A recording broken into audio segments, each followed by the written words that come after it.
கர்த்தாவே, இந்த மகிமையான இந்த காலை வேளைக்காக தகப்பனே எங்களை மீண்டுமாக உம்முடைய கரத்திலே தாழ்த்துறோம். ஆம் கர்த்தாவே, உம்முடைய கிருபையினாலே மீண்டுமாக உம்முடைய சமூகத்திலே வரும்படியான ஒரு ஸ்லாக்கியத்தை நீர் மீண்டுமாக எங்களுக்கு கொடுத்த கிருபைக்காக உமக்கு ஸ்தோத்திரம். ஆம் கர்த்தாவே, உம்முடைய கிருபையினாலே நாங்கள் நிலை நிற்கிறோம் என்ற வண்ணமாக ஆண்டவரே, உம்முடைய கிருபையினாலே எங்களை அழைத்து இந்த நாளிலே நீர் எங்களோடு இடைப்பட்டு கொண்டிருக்கிற மேலான அந்த கிருபைக்காக உமக்கு ஸ்தோத்திரம்.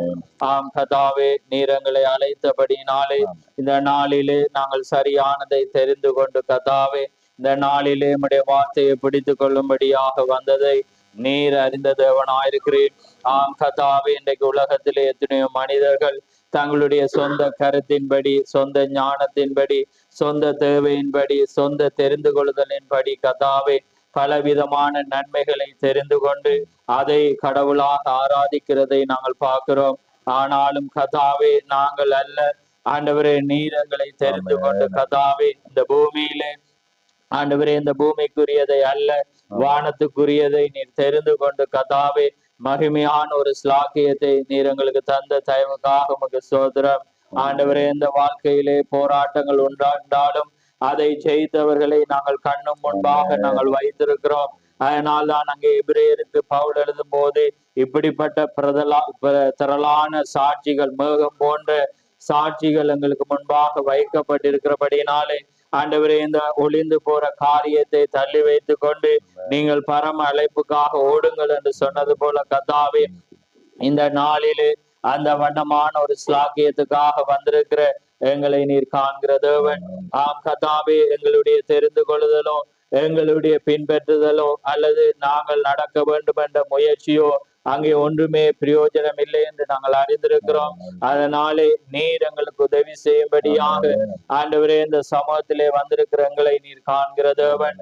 அதனாலே பேசுற உதடுகளையும் கேட்கிற செவிகளை நீர் ஆசீர்வதித்து ஆம் கர்த்தாவே, அருகில் இருக்கிற சவரன் மொழிபெயர்க்கிற சவனோடு உடைய கிருபை கூட இருந்து கர்த்தாவே உம்முடைய ஜீவனுள்ள வார்த்தைகள் ஆண்டவரே எங்கள் வாய்களுக்கூடாக வந்து அது மற்றவர்களை காயம் கட்டவும் ஆண்டவரே காயப்பட்டிருக்க உள்ளங்களை ஸ்திரப்படுத்தவும் பலவீனமாயிருக்கிற மனிதர்கள் பலம் கொள்ளவும் ஆண்டவரே சோர்ந்து போகிற இருக்கிறவர்களுக்கு நீர் சத்துவத்தையும் கொடுத்து கர்த்தாவே நீர் வழி நடத்த போற தயவுக்காக உமக்கு ஸ்தோத்திரம். இந்த வேளை ஆசீர்வதியும் வந்த ஒவ்வொரு பிள்ளைகளோடு உம்முடைய இரக்கம் கூட இருக்கட்டும். இந்த நாளிலே வர முடியாமல் வைத்தியசாலையில் இருக்கிற சௌரி ரூத்தையும் நாங்கள் நினைவு கூறுகிறோம். நீதாமே அவரோடும் கூட இருந்து அவருக்கும் அந்த இரக்கத்தை கொடுத்து கர்த்தாவே ஆண்டவரே அதை சீக்கிரத்திலே உம்முடைய சமூகத்துக்குள்ளாக பிரவேசிக்க நீர் கொடுக்க போற ஸ்லாக்கியத்துக்காக உமக்கு ஸ்தோத்திரம். அந்த வண்ணமாக வியாதியோடு பலவீனத்தோடு வர முடியாமல் இருக்கிற ஒவ்வொருவரையும் நினைவு கூறுகிறோம். அதனாலே ஒவ்வொருவரையும் நீர் ஆசீர்வதியும். இந்த வேளை உம்முடைய கரத்தில் ஒப்பு கொடுக்கிறோம். திறக்க போற வார்த்தை ஆசீர்வதி. அந்த வார்த்தையிலே நீர் மகிமைப்படும். அந்த வார்த்தையை கொண்டு நீர் எங்களோடு இடைப்படும். யாவை உம்முடைய கரத்திலே தாழ்த்தி இயேசு கிறிஸ்து நாமத்தில் கேட்கிறோம். ஆமென், ஆமென், ஆமென். நாங்கள் நின்ற வண்ணமாகவே நாங்கள் 1 கொரிந்தியர் 2ஆம் அதிகாரத்துக்கு நாங்கள் திருப்புவோம். தேவனி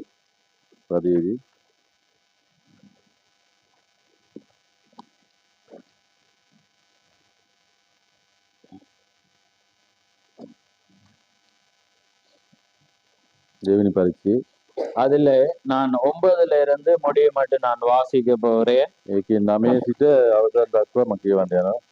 நாங்கள் யாவரும் எடுத்திருப்போம். எழுதியிருக்கிறபடி தேவன் தம்மில் அன்பு கூறுகிறவர்களுக்கு ஆயத்தம் பண்ணினவைகளை கண் காணவும் இல்லை, காது கேட்கவும் இல்லை, அவைகள் மனுஷனுடைய இருதயத்தில் தோன்றவும் இல்லை. நமக்கோ தேவன் அவைகளை தமது ஆவியினாலே வெளிப்படுத்தினார். அந்த ஆவியானவர் எல்லாவற்றையும் தேவனுடைய ஆழங்களையும் ஆராய்ந்திருக்கிறார். மனுஷனுள் உள்ள ஆவியை அன்றி மனுஷரில் எவன் மனுஷனுக்குரியவளை அறிவான்? அப்படி போல தேவனுடைய ஆவியை அன்றி ஒருவனும் தேவனுக்குரியவளை அறிய மாட்டான். நாங்களோ உலகத்தின் ஆவியை பெறாமல் தேவனால் எங்களுக்கு அருளப்பட்டவைகளை அறியும்படி தேவனில் தேவனில் இருந்து புறப்படுகிற ஆவியையே பெற்றோம். அவைகளை நாங்கள் மனுஷ ஞானம் போதிக்கிற வார்த்தைகளினாலே பேசாமல் பரிசுத்தாவி போதிக்கிற வார்த்தைகளாலே பேசி ஆவிக்குரியவைகளை ஆவிக்குரியவைகளோடு சம்பந்தப்படுத்தி காண்பிக்கிறோம். ஜென்ம சுபாவமான மனுஷனோ தேவனுடைய ஆவிக்குரியவைகளை ஏற்றுக்கொள்ளான். அவைகள் அவனுக்கு பைத்தியமாய் தோன்றும். அவைகள் ஆவிக்கேற்ற பிரகாரமாய் ஆராய்ந்து நிதானிக்கப்படுவீர்களானதால் அவைகளை அறியவும் மாட்டான். ஆவிக்குரியவன் எல்லாவற்றையும் ஆராய்ந்து நிதானிக்கிறான். ஆனாலும் அவன் மற்றொருவனால் ஆராய்ந்து நிதானிக்கப்படான். கர்த்தருக்கு போதிக்கத்தக்கதாக அவருடைய சிந்தையை அறிந்தவன் யார்? எங்களுக்கோ கிறிஸ்துவின் சிந்தை உண்டாயிருக்கிறது. ஆமென், ஆமென். උමුත් ලියා තිබෙන ලෙස දෙවියන් වහන්සේ විසින් තමන් ප්‍රේම කරන්ට සූදානම් කළ ගම් දෙයක් ඇත. ඒ දේ ඇසට නොපෙනුනේය, කනට නොඇසුනේය, මනුෂ්‍යයාගේ සිතට නොපෙනුනේය. උමුත් දෙවියන් වහන්සේ ස්වකීය ආත්මයන් වහන්සේට කරුණ කොටගෙන අපට ඒ දේ එළිදරව් කළසේක. මක්නිසාද ආත්මයන් වහන්සේ සියලු දේ එසේය දෙවියන් වහන්සේගේ ගැඹුරු දේවල් විමසනසේක. මනුෂ්‍යයෙකුගේ කාර්ය මනුෂ්‍යයා තුළ තිබෙන ඔහුගේ ආත්මය හැර මනුෂ්‍යයන් අතරේ වෙන කවරෙක් දන්නේද?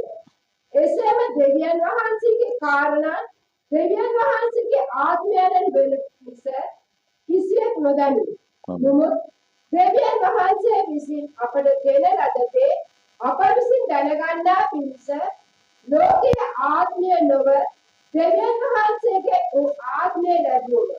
අප විසින් ඒ දේවල් කතා කරන්නේ මනුෂ්‍ය ප්‍රඥාව කන්න කොටගෙන උගන්වන ලද වචන වලින් නොව ආත්මික දේවල් ආත්මික දේ සමග සමාන කර බලමින් ආත්මයන් වහන්සේ විසින් උගන්වන ලද වචන වලින්. නමුත් ධම්මික මනුෂ්‍ය දෙවියන් වහන්සේගේ ආත්මයන් වහන්සේගේ කාරණා පිළිගනි. ඒවා ඔහුට මෝඩකමක්ය. ඒවා ආත්මික ලෙස විමසිය යුතු බැවින් ඒවා දැනගන්න ඔහුට බැරිය. නමුත් ආත්මික තැනැත්තේ සියල්ල විමසයි. නමුත් ඔහුම කිසිවකු විසින් විමසනු නොලබයි. මක්නිසාද ස්වාමීන් වහන්සේට උගන්වන පිණිස උන්වහන්සේගේ සිත දැනගන්නේ කවුද? නමුත් අපට ක්‍රිස්තුස් වහන්සේගේ සිත ඇත්තේ. ஆமென், ஆமென். கர்த்தருடைய நாமம் மகிமைப்படுவதாக. யாவரும் அமர்ந்திருங்கள். விசுவாசியை நாம ஆமென். ஒரு அருமையான ஒரு வேத பகுதி. நீங்கள் அந்த வண்ணமாக தேவனுடைய ஆவியை பெற்றால் காண முடியாததை நீங்கள் அறிந்து கொள்ள முடியும். ஆமென். කියවේ හොඳ වචනයක්. ඒක ඔයගොල්ලෝ බලා සිටියොත් දැනගයි. ஆமென். ஆமென். ஏனென்றால் அப்படிப்பட்டதான ஒரு செய்தியை தான் இன்றைக்கு நான் போதிக்க விரும்புகிறேன். මොකද ඒ වගේ පණිවිඩයක් තමයි ඔයගොල්ලන්ට අද මම දෙන්න යන්නේ. ஆமென். காலத்திரைக்கு அப்பால் කාලේ කියන තිරයට එහා. ஆமென். அதாவது இந்த சரீரத்திலே நாங்கள் மரித்த பிற்பாடு இன்னொரு காலம், எங்களுக்கு ஒரு காலம் இருக்கும். ඒ කියන්නේ මේ ශරීරයේදී අපි මරණයට පස්සේ අපේ මරණයෙන් පස්සේ තව කාලයක් තියෙනවා අපිට. அந்த கால திரையிலே நாங்கள் எப்படி இருக்க போறோம் என்றதை ஒரு அழகானதை இன்றைக்கு தீர்க்கதரிசி சொன்ன காரியத்தையே நான் அப்படியே போதிக்க விரும்புகிறேன். ඒ කාලේදී අපේ මරණයෙන් පස්සේ අපේ තියෙන කාලෙට වෙන දේවල් ගැන තමයි අපි අනාගත වාක්‍යතුමා කියපු දේවල් මම ඔයගොල්ලෝ පැහැදිලි කරන්න යනවා. ஆமென். ஏனென்றால் நாங்கள் இதை மேலோட்டமாக சற்று சற்று செய்தியாக நாங்கள் பார்த்திருக்கிறோம். ஆனால் இதை ஒழுங்காக எந்த வண்ணமாக அந்த இடத்திலே நடந்த சம்பவங்களை தீர்க்கதரிசி என்ன வண்ணமாக விவரிக்கிறாரோ அதே வண்ணமாக அந்த காலத்திரைக்கு அப்பால் எப்படிப்பட்டதான ஒரு வாழ்க்கை இருக்க போறது என்பதுதான் இன்றைக்கு செய்தியா இருக்க போறது. ஆமென். ඒ කියන්නේ අපේ මරණයෙන් පස්සේ ඊළඟ ජීවිතයේදී අපිට වෙන්න සිදුවෙන දේවල් ගැන තමයි අනාගත වාක්‍යතුමා පැහැදිලි කරපු දේවල් මම කියන්නේ. ஆமென். ஆமென். எத்தனை பேர் இதை ஜென்ம சுபாவமா இருந்தால் உங்களுக்கு புரியாது, ஏன்னா அது புரிய முடியாத ஒன்று. ஆனால் அங்கு நாங்கள் வேதத்திலே ஆவிக்குரியவன் எல்லாவற்றையும் நிதானித்து அவருடைய வார்த்தைக்குள்ளாக அவன் அறிந்து கொள்கிறான். ஆமென். තමන්ගේ ජෙන්ම ස්වභාවයේදී මෙන් තේරුම් ගන්න බෑ. ஆனால் தேவனுடைய ஆவியை நீங்கள் பெற்றிருப்பீர்கள், ஆனால் அதை உங்களால் காண முடியும். தேவன் காண்பிக்கிற தேவனாயிருக்கிறார். හැබැයි දෙවියන් වහන්සේගේ ආත්මය ඔයගොල්ලෝ ලබා සිටියොත් එහෙම ඒක ඔයගොල්ලෝ දැනගන්නවා. ஆமென். ஏனென்றால் தேவன் எங்கள் ஒவ்வொருவருக்கும் ஒரு தியோபனி சரீரத்தை அவர் வைத்திருக்கிறார். මොකද කිව්වොත් අපිට දෙවියන් වහන්සේ වෙනම ශරීරයක් ලබා තිබුණා. அந்த தியோபனி சரீரத்திலே நாங்கள் எல்லாவற்றையும் காண முடியும் என்று நாங்கள் அறிந்திருக்கிறோம். ඒ විනාශ වෙන්න යන ඒ ශරීරයේදී අපි සියලු දේ දැනගන්න පුළුවන් කියන එක අපි දැන සිටිනවා. ஆமென். நாங்கள் இந்த வருடத்திலே ஒரு வினோதமான ஒரு மகத்தான காரியங்களை நாங்கள் பேசிக் கொண்டிருக்கிறோம். මේ අවුරුද්දේදී අපි වෙනස් දේවල් ගැන අපි අලුත් දේවල් ගැන අපි කතා කරගෙන සිටිනවා. ஏனென்றால் நாங்கள் பார்த்தோம் இந்த வருடத்திலே பாதாளத்திலே நல்ல மனிதர்கள் என்ற ஒரு காரியம்.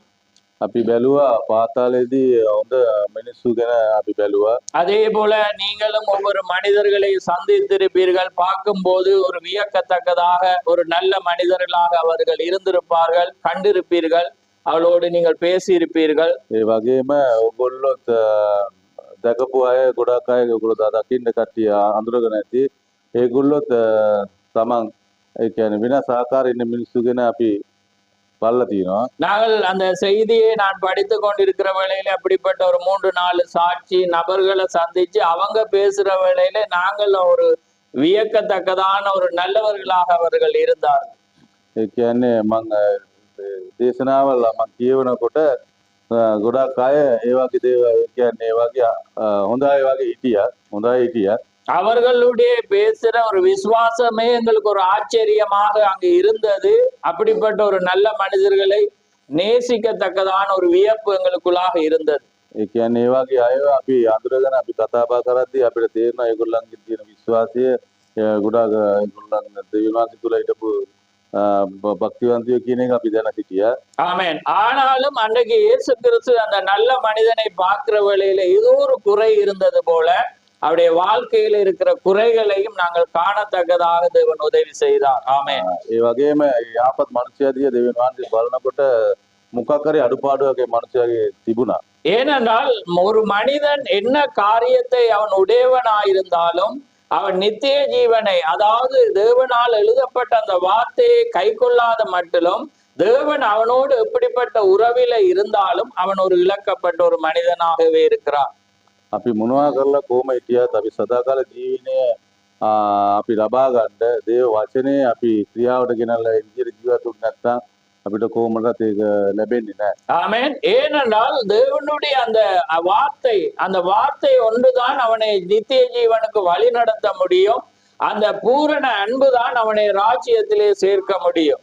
දේව වචනේ විතරයි අපි එතනට ගෙනියන්න පුළුවන්. සම්පූර්ණ ප්‍රේමය විතරයි අපි දෙවියන් වහන්සේ ළඟට ගෙනියන්න පුළුවන්. ஏனென்றால் தேவன் அவர் பொதுவானவர். அவர் வார்த்தையை உரைத்தால் அதை நிறைவேற்ற கடமைப்பட்டவர். அதனாலே கேளுங்கள் கொடுக்கப்படும் என்றால் அவர் யாராயிருந்தாலும் அவர் கேட்டா அவர் கொடுப்பார். කියන්නේ දෙවියන් වහන්සේ සියලු දිනාටම පොදුයි. හැබැයි දෙවියන් වහන්සේ කියලා තියෙනවා ඕගොල්ලෝ මගෙන් අසන්න ඕගොල්ලෝ ලැබෙයි කියන එක. ඒක අපි විදියේම අපි ඇහුවොත් එම අපිට ලැබෙනවා දෙවියන් වහන්සේ. ஆனால் அவன் ஒரு நித்திய ஜீவனை, அவன் ராஜ்யத்தை சுதந்திரித்துக் கொள்ள வேண்டும் என்றால் தேவனால் கொடுக்கப்பட்ட அந்த அடையாளத்தை அவன் உடையவனாய் இருக்க வேண்டும். අපි දෙවියන් වහන්සේගේ රාජ්‍ය ලබා ගන්න දෙවියන් වහන්සේ අපිට දීපු වචනය අපි තුල තියෙනවා නම්, ஏனென்றால் அங்கே இயேசுவை போலவே நீங்க இருக்கணும். ஏன்னா கிறிஸ்தவர்கள் என்றால் அது இயேசுவை போலதான். இயேசுவை போல அங்கே தேவ பக்தி என்றா என்ன, தேவனை போல. அதே மாதிரி கிறிஸ்தவர்கள் என்றா என்ன அர்த்தம், கிறிஸ்துவை போல. ක්‍රිස්තියානි කියන්නේ මොකද්ද? අපි ක්‍රිස්තු යේසුස් වහන්සේ ලබා ගත්ත අය. ඒක අපි තමයි ලබා ගත්ත අය තමයි ක්‍රිස්තියානි මිනිස්සු කියන්නේ. ஆமென். ஏனென்றால் அதே போலதான் திகர்சி அந்த முதலாக சபைக்கு போன வேளையில அந்த சபையில பாடப்பட்டது, நான் இயேசுவை போலவாக வேண்டும், இயேசுவை போலாக வேண்டும் என்ற அந்த ஆங்கில மாற வேண்டும் என்ற பாடல் அங்கே பாடப்படுகிற வேளையில இவருக்கு ஒரு வாஞ்சை வருகிறது. நான் இயேசுவை காண வேண்டும், அவரை போல நான் மாற வேண்டும் என்று. கடைசியாக அவர் அவராகவே மாற தேவன் அங்கே உதவி செய்தார். ஆமென். අනාගත වාක්‍යතුමා පල්ලියට පැමිණ සිටින වෙලාවේදී එයා වගේ ජේසුස් වහන්සේ වගේම මම වෙනස් වෙන්න ඕනේ, ජේසුස් වහන්සේ වගේම මම වෙනස් වෙන්න ඕනේ කියන ගීතිකා ආසා හිටියා. එයාට තමන්ගේ සිත තුළින් එක කැමැත්තක් වුණා මම ජීවන වහන්සේ වගේ වෙන්න ඕනේ කියලා. සදා ඊට පස්සේ එයා ඒක ලබා ගත්තා. එයා ඒ ජේසුස් වහන්සේ වගේ ජීවත් වෙන්න ජීවන වහන්සේ අනුග්‍රහය ලැබුවා. ஆமென். அதே போலதான் நீங்க சொல்றேன், நீங்க ஒரு சபைக்குள்ளாக வரும்போது நீங்க தேவனுடைய காரியத்தை எதை வாஞ்சிக்கிறீங்களோ அதை அவர் கொடுக்க அவர் வல்லமை உள்ள தேவனாயிருக்கிறார். අනාගත වාක්‍යතුමා කියන්නේ ඔයගොල්ලෝ දෙවියන් වහන්සේගේ මේ දේවස්ථානයට අපි පැමිණෙන සිට අපි මොනවා ගැනද පිපාසයෙන් ඉන්නේ ඒක දෙවියන් වහන්සේ අපිට ලබා දෙනවා කියලා කියනවා. ஆமென். பாருங்க, அவர் போகும்போது அவருடைய அழைப்பு என்னன்னு அவருக்கு தெரியாது. එයා එතනට යනකොට දේවස්ථානට යනකොට එයා දන්නේ නැහැ එයා කැඳීම මොකද්ද කියලා. ஆனால் தேவனுடைய அந்த மகத்தான அந்த பினிஷிங், அந்த ஊழியத்தினுடைய மகிமையே தேவன் அவருக்குள்ளாக இருந்து அங்கே செய்து அங்கே தேவனுடைய ஊழியத்தை நிறைவு செய்தார். ஆமென். ඒ වුණාට එයා දේවස්ථානට ගියාට එයා දන්නේ නැහැ එයාගේ ලබා තියෙන සේවය මොකද්ද කියලා. හැබැයි දෙවියන් වහන්සේ අන්තිම අවසාන දක්වා සියලුම சேவையை யாரும் பாரதியில சம்பளமா இருக்கிறார். ஆமென். ஏனென்றால் அந்த பூரணமான இயேசு கிறிஸ்துவினுடைய வெளிப்பாடு அவருக்குள்ளாக அங்கே வெளிப்படுத்தப்பட்டது. ஆமென். ஏனென்றால் அந்த தேவனுடைய அந்த மகத்தான காரியத்தை அவர் நிறைவு செய்தார். ஆமென். தேவனாந்து உத்தும் மகா சேவாவை சம்பூர்ண கரார். ஆமென். அப்ப பாருங்க, அதே போலதான் நீங்க சொல்றேன், நீங்க அந்த வண்ணமான ஒரு காரியத்தோடு வாஞ்சியோடு தேவனோடு நான் நெருங்க வேண்டும், தேவனோடு நான் வாழணும், தேவனை போல நான் இருக்க வேணும் என்று நீங்க விரும்பினா அதே அவர் செய்ய வண்ணமுள்ள தேவனா இருக்கிறார். අපි ඒ වගේම අනාගත වාක්‍යතුමා වගේම අපි දේවස්ථාන අපි එනකොට අපි දෙවියන් වහන්සේ වගේ ඉන්න ඕනේ, යා වගේ ක්‍රියා කරන්න ඕනේ, යා ළඟට ඉන්න ඕනේ කියන විශ්වාසයෙන් අපි කැමැත්තෙන් ආසාවෙන් අපි පිපාසෙන් එනකොට அனிவாரமே அப்படி வகையுமே. ஆமென். ஏனென்றால் நாங்கள் ஒரு கிறிஸ்தவனுடைய ஆவியை நாங்கள் பெற்றிருந்தால் எங்களுக்குள்ளாக இருக்கிற அந்த ஆழம், அந்த ஆழத்தை நோக்கி கூப்பிட்டு கொண்டிருக்கும். ஆமென். අපි ක්‍රිස්තියානු මිනිස්සුන්ගේ ආත්මය ලබාගෙන සිටියොත් ඒ ජඹුර දිහා තවත් ජඹුරට යන විදිහටම යනවා වගේම තමයි අපි එතනට කැඳ යන්නේ. ஏனென்றால் தேவன் அந்த வண்ணமான அந்த தொடர்பாடலை, அந்த வாஞ்சையை அவர் விரும்புகிற தேவனா இருக்கிறார். දෙවියන් වහන්සේ වගේ අපේ කැමැත්තට එයා ගොඩක් කැමැති. அதே வண்ணமாக தான் இந்த காட்சியை அவர் காண முன்பும் அவர் என்ன செய்யறாருன்னா, தேவனுக்குள்ளாக அந்த காலத்திரை கப்பால் அது எப்படி இருக்கும் என்றதை இவர் அங்கே நோக்கி இவர் வியந்து கொண்டிருக்கிறார். ඒ කියන්නේ අනාගත වාක්‍යතුමා අපේ මේ පොළොවේ ජීවිතෙන් එහා කොයි වගේ ඊළඟට තියෙන ජීවිතය ගැන බලලා ගොඩක් පුදුම වෙනවා.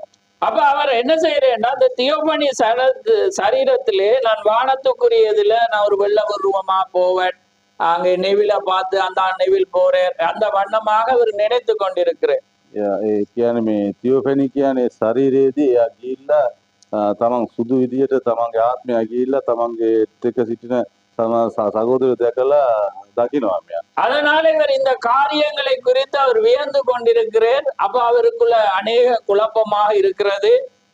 මෙයා මේ දිහා බලලා මේ වගේ දේවල් ගැන මෙයාට පේනවා. මෙවිලා පේනකොට මෙයා ඒ දිහා බලලා මෙයා පුදුම වෙනවා. அப்ப பாக்குற வேளையில அவருக்கு அந்த நேரத்துல ஒரு 50 வயது. அப்ப அவர் யோசிக்கிறார், அடைய வாழ்க்கையில அரைவாசி பாதிக்கு மேல நான் கடந்து போயிட்டேன், தேவனுக்காக ஒன்றுமே செய்யல, நான் நீண்ட நாள் தேவன் ஒரு ஆயுளை கொடுத்தாலும் நான் என்னத்தை செய்ய போறேன் என்று இவர் வியந்து கொண்டிருக்கிறேன். ඒ කාලෙදි මෙයාට අවුරුදු 5ක් විතර වෙලා තියෙනවා. එතකොට මෙයා කල්පනා කරනවා මගේ ජීවිතයේදී භාගයක්ම අවසන් වෙලා ඉවරයි. මෙතනින් එයාට මට ලැබෙන තියෙන දේවල් මේ වගේ දේවල් මම කොහොමද කරන්න යන්නේ? තව අවුරුදු 100ක් තිබුණා මම කොට කරන්න කාලෙ මදිනේ කියලා கல்பனா. அப்ப அவர் பாருங்க, அவர் சொல்றேன், நான் எப்பொழுதுமே என் மரணத்தை குறித்து யோசித்து கவலை கொள்வதுண்டு. අනාගත වාක්‍යතුමා කියනවා මගේ මරණය ගැන මං හිතලා කවද කියන්නේ මම ගොඩක් දුක් වෙනවා කියලා. ஆமென். அப்ப பாருங்க, அவர் என்ன சொல்றாருன்னா, அந்த மரணத்தை குறித்து இவருக்கு 50 வயதாயிட்டு அந்த காரியங்களை குறித்து அவர் வியந்து கொண்டிருக்கிறார். ஏனென்றால் என்னமே தேவனுடைய காரியங்களை அவர் செய்ய முடியாமல் போயிட்டு. ඒ කියන්නේ මෙයාට අවුරුදු 5ක් වෙලා කියලා මෙයා ගොඩක් කල්පනා කරන් ඉන්නවා මගේ යාට කිසිම සේවය හරියට තමන් කරලා නිමා කරේ නැහැ කියලා. ஆமென். இன்றைக்கு ஆராதனை 7:30க்கு மாத்தினதே இந்த பிரச்சனைக்காக தான். අද මේ හතා මාට අපි වෙනස් කරේ මේ විදුලිය විසඳින්න ඉඳලා. ஆனா 9 மணிக்கு தான் வெட்டுறேன்னா வெளியாவே வெட்டி. අද 9ට විදුලිය විසඳනවා කියලාට 9ට කලින්ම ඉඳලා ඉවරයි. ஆமென். அப்ப பாருங்க அவனை இப்ப நாங்க பாக்குற எல்லா செய்தியும் வந்து ஒரு மகத்துவ பிசாசு வந்து பொறுத்து கொள்ள இயலாத ஒரு காரியம் தான் நாங்க இருக்கிறது. ஆமென். අපි මේ සත්‍යාන්තර අපි මේ කරන දේශනාවල් දරා ගන්න බැරුව තමයි මේ යක්ෂයා මේ බුදුතුමා බාධාවල අපිට මේ ஆமென். අතිපතා ගේන්නේ. ஆமென். நாங்கள் எப்படி காரியத்தில் இருந்தாலும் நாங்கள் தேவனுக்குள்ளாக மன ரம்மியமாய் இருக்க நாங்கள் கற்றுக்கொண்டோம். අපි කොහොම සිටියාද අපිට මොන බාධාවල් ආවා දෙවියන් තුළ අපි ගොඩක් ප්‍රීතිමත්ම අපි සිටින්නට. ஆமென். அப்ப பாருங்க தேவனுடைய அந்த காரியத்திலே அவர் அதை அங்கே வியந்து கொண்டிருக்கிறார். இப்படி இருக்கும் என்றதை அவர் பார்க்கக்குள்ள ஒரு இடையில சில தரிசனங்களை காண்றார். யோசேப்பு மகன் வந்து சுயநமா இருக்கிறதா வியாதியா இருக்கிறது அதை ஜெபிக்கிற மாதிரி கண்டுட்டு அவர் இருக்கிறார். මේ ගොඩක් දේවල් කියන වෙලා බලාගෙන මෙයා පුදුම වෙලා ඉන්න ගමන් අර ජෝසප් කියන සහෝදරයාගේ පුත්‍රයානේ மகன் පුත්‍රයා අසනීප වෙලා ඉන්නේවා දකිනවා මෙයා. அப்ப பாருங்க அப்ப அவர் என்ன செய்யறாருன்னா நம்மளை போல ஒரு கட்டில படுத்து கொண்டு தலைவாணியை உயர்த்திட்டு பின் கையில அவர் இப்படி வச்சோண்டு யோசிச்சுட்டு இருக்கிறது எப்படி இருக்குமென்றது. කියන්නේ අනාගත වාක්‍යතුමා ඇඳට වෙලා මේ කොට්ටේ පිටිපස්සේ තියාගෙන අතත් උඩ තියාගෙන කල්පනා කරගෙන ඉන්නවා මේක මොනවා වේද කියලා. ஆமென். அப்ப பாருங்க அவர் வியந்து கொண்டு இருக்கிறார். அப்ப தேவன் வந்து என்ன செய்யறார்? அவர் சொல்றார் நான் வந்து காலத்துல முடிவுல வந்துட்டேன் நான் ஒன்றுமே செய்யலன்னு சொல்றேன். අනාගත වාක්‍යතුමා කියනවා පුදුම වෙලා මේ ගැන කල්පනා කරගෙන එයා කියනවා මම කාලේ අවසානයේ මම ඇවිල්ලා තියෙන ඒකට මම කරපු දෙයක් නැහැ කියලා. ஆனா தேவன் ஒரு சத்தம் சொல்லுது நீ என்ன முடிக்கல நீ யுத்தம் செய்ய நீ ஆயத்தமாயிரு. ஆமென். ඒ වෙලාවේදී දෙවියන් වහන්සේගේ ශබ්දයක් එනවා ඔයා තාම නිමා කරලා නැහැ ඔයා මේ යුද්ධය කරන්න ලෑස්තිද කියලා. ஆமென். அப்ப ஒரு சத்தமானது நீ என்னமே முடிக்கவில்லை இனிதான் ஆரம்பமே காலத்திரைக்கு அப்பால் நடக்க போறதை நீ காண போறாய் என்று. ஆமென். එතකොට තමයි මේ ශබ්දය ආපහු එන්නේ. ඒ කියන්නේ ඔයා තාම කිසිම දෙයක් අවසන් කරලා නිමා කරලා නැහැ. මෙතනින් එහාට තමයි ඔයාගේ සේවය පටන් ගන්න යන්නේ කියලා. ඒ කියන්නේ ජීවිතෙන් එහා පැත්තේ එහා ඊට වෙන එහා තියෙන දේවල් ඔයා මේ දකින්න යන්නේ කියලා. அப்ப இவர் அங்கால அன்னைக்கு ஞாயிறு சேர்ச்சிக்கு போற டைம் அங்கால எழும்பி மனைவி இவர் எப்பயுமே கண்டா அந்த மனைவியும் அதை காணணும்ன்றதை இவர் விரும்புறது. ஆமென். මෙයා අපේ දේව සේවකයා කොයි වෙලාවෙ Taman දකින දේ තමන්ගේ භාර්යාව දකින්න ඕනේ කියලා කැමති වෙනවා. அப்ப அவர் பக்கத்துல மனைவி பாக்குற 7 மணி காலை 7 மணி தட்டி பாக்குற என்ன நல்ல நித்திரு. ඒ කියන්නේ මෙයා බලනවා උදේ 7යි වෙලාව මෙයා තට්ටු කරලා බලද්දි ඒත් එයාගේ භාර්යාව තාම නිදි. அப்ப நான் பார்த்தேன் இது எல்லா இடமும் ஒரே மாதிரிதான் இருக்கு போல. ஆமென். මම බැලුවා මේ සියලු දෙනා මේ විදිය තමයි තියෙන්නේ කියලා. அப்ப பார்த்தா காலை 7 மணி என்ன நல்ல நித்திரையாகவே இருக்கிறான். උදේසන 7යි තාම නිදි. அப்ப அங்கே இவர் ஒழிக்கிறேன் நான் மனைவியிடம் தேனே விழித்திருக்கிறாயா என்று கேட்டேன். அவள் நன்றாய் உறங்கி கொண்டிருந்தாள். ඒ ආනවා මගේ භාර්යාවෙන් තාම නිදිද කියලා එයා ඒත් හොඳ නිදිමතින් ඉන්නවා. அப்ப அந்த சத்தமானது ஒரு கால் அவர் தட்டி பார்க்கிறார் கிள்ளி பார்க்கிறார். ஆனா அது ஒரு வேறொரு காரியத்துக்குள்ளாகவே அது தேவன் நேரடியாவே அதை காட்டி கொண்டிருக்கிறார். ஆமென். කියන්නේ මෙයා කොනිස්සලා බලනවා තට්ටු කරලා බලනවා හැබැයි එයා නිදි කරන්නේ කියන්නේ මෙයාගේ ආත්මය වෙන දෙයකින් තමයි ඔක දකින්නේ. ஆமென். அப்ப அது மறுபடியும் நெருங்கி கொண்டிரு பாதையின் முடிவிலே என்ன உள்ளது என்று மாத்திரம் நீ அறிவாயானால் என்று அங்கே சொல்லப்பட்டது. ඒ කියන්නේ එතන ආයේ මෙයාට සද්දයක් එනවා. ඔයා හොඳට බලාගෙන සිටින්න වගේ මාර්ගයේදී අවසානයේදී මොකද්ද තියෙන්නේ කියන එක විතර හරියට ඔයා පැහැදිලි බලාගන්න. அப்ப ஒரு பாடல் அவருக்கு ஞாபகம் வருது. அங்கே யாரோ பாடுகிற மாதிரி ஒரு அங்கே பாடலை அவர் கேட்கிறார். வீடு சென்று இயேசுவை காண வேண்டும் என்னும் ஆவலம் தோன்றுகிறது. ஆமென். ඒ කියන්නේ මෙයාට ගීතිකාවක් කවුරුද ගායනා කරනවා වගේ මෙයාට තීවෙනවා. ඒ කියන්නේ මම ගෙදරට ගිහිල්ලා දෙවියන් වහන්සේ මම දකින්න ඕනේ කියලා. துறைமுக மணிகளின் இனிய ஓசை கேட்க விரும்புகிறேன். துறைமுகத்துல அந்த மணி ஓசையோட சவுண்ட். ඒ කියන්නේ වරායේදී සිහිනුව අගයිගොල්ලෝ ඒ විලාට කරන සීනුවෙන් සද්දය ආද அது என் பாதையை பிரகாசிக்கும் என் பயத்தை போக்கும். ඒක මගේ ගමන් මාර්ගය එළිය කරයි. கர்த்தாவே காலத்திரைக்கு அப்பால் நான் காணட்டும் என்ற ஒரு பாடல் அவருக்கு அங்கே ஞாபகம் வருகிறது, பாடிக்கொண்டிருக்கிறார். දෙවියන් වහන්සේනේ මේ මගේ මරණයෙන් පස්සේ ඊළඟදී මට දකින්න. ஏன்னா அந்த பாடலானது தத்துருவமாக அவருக்கு கேட்டுக்கொண்டிருக்கிறது. ஆமென். ඒ ගීතිකාව එයාට හොඳටම ඇහෙනවා. அப்ப ஏதோ ஒன்று என்னிடம் திரைக்கு அப்பால் காண உனக்கு விருப்பமா என்ற ஒரு சத்தம் வருகிறது. ஆமென். මෙයාට එළිම ආයි සද්දයක් ඇහෙනවා.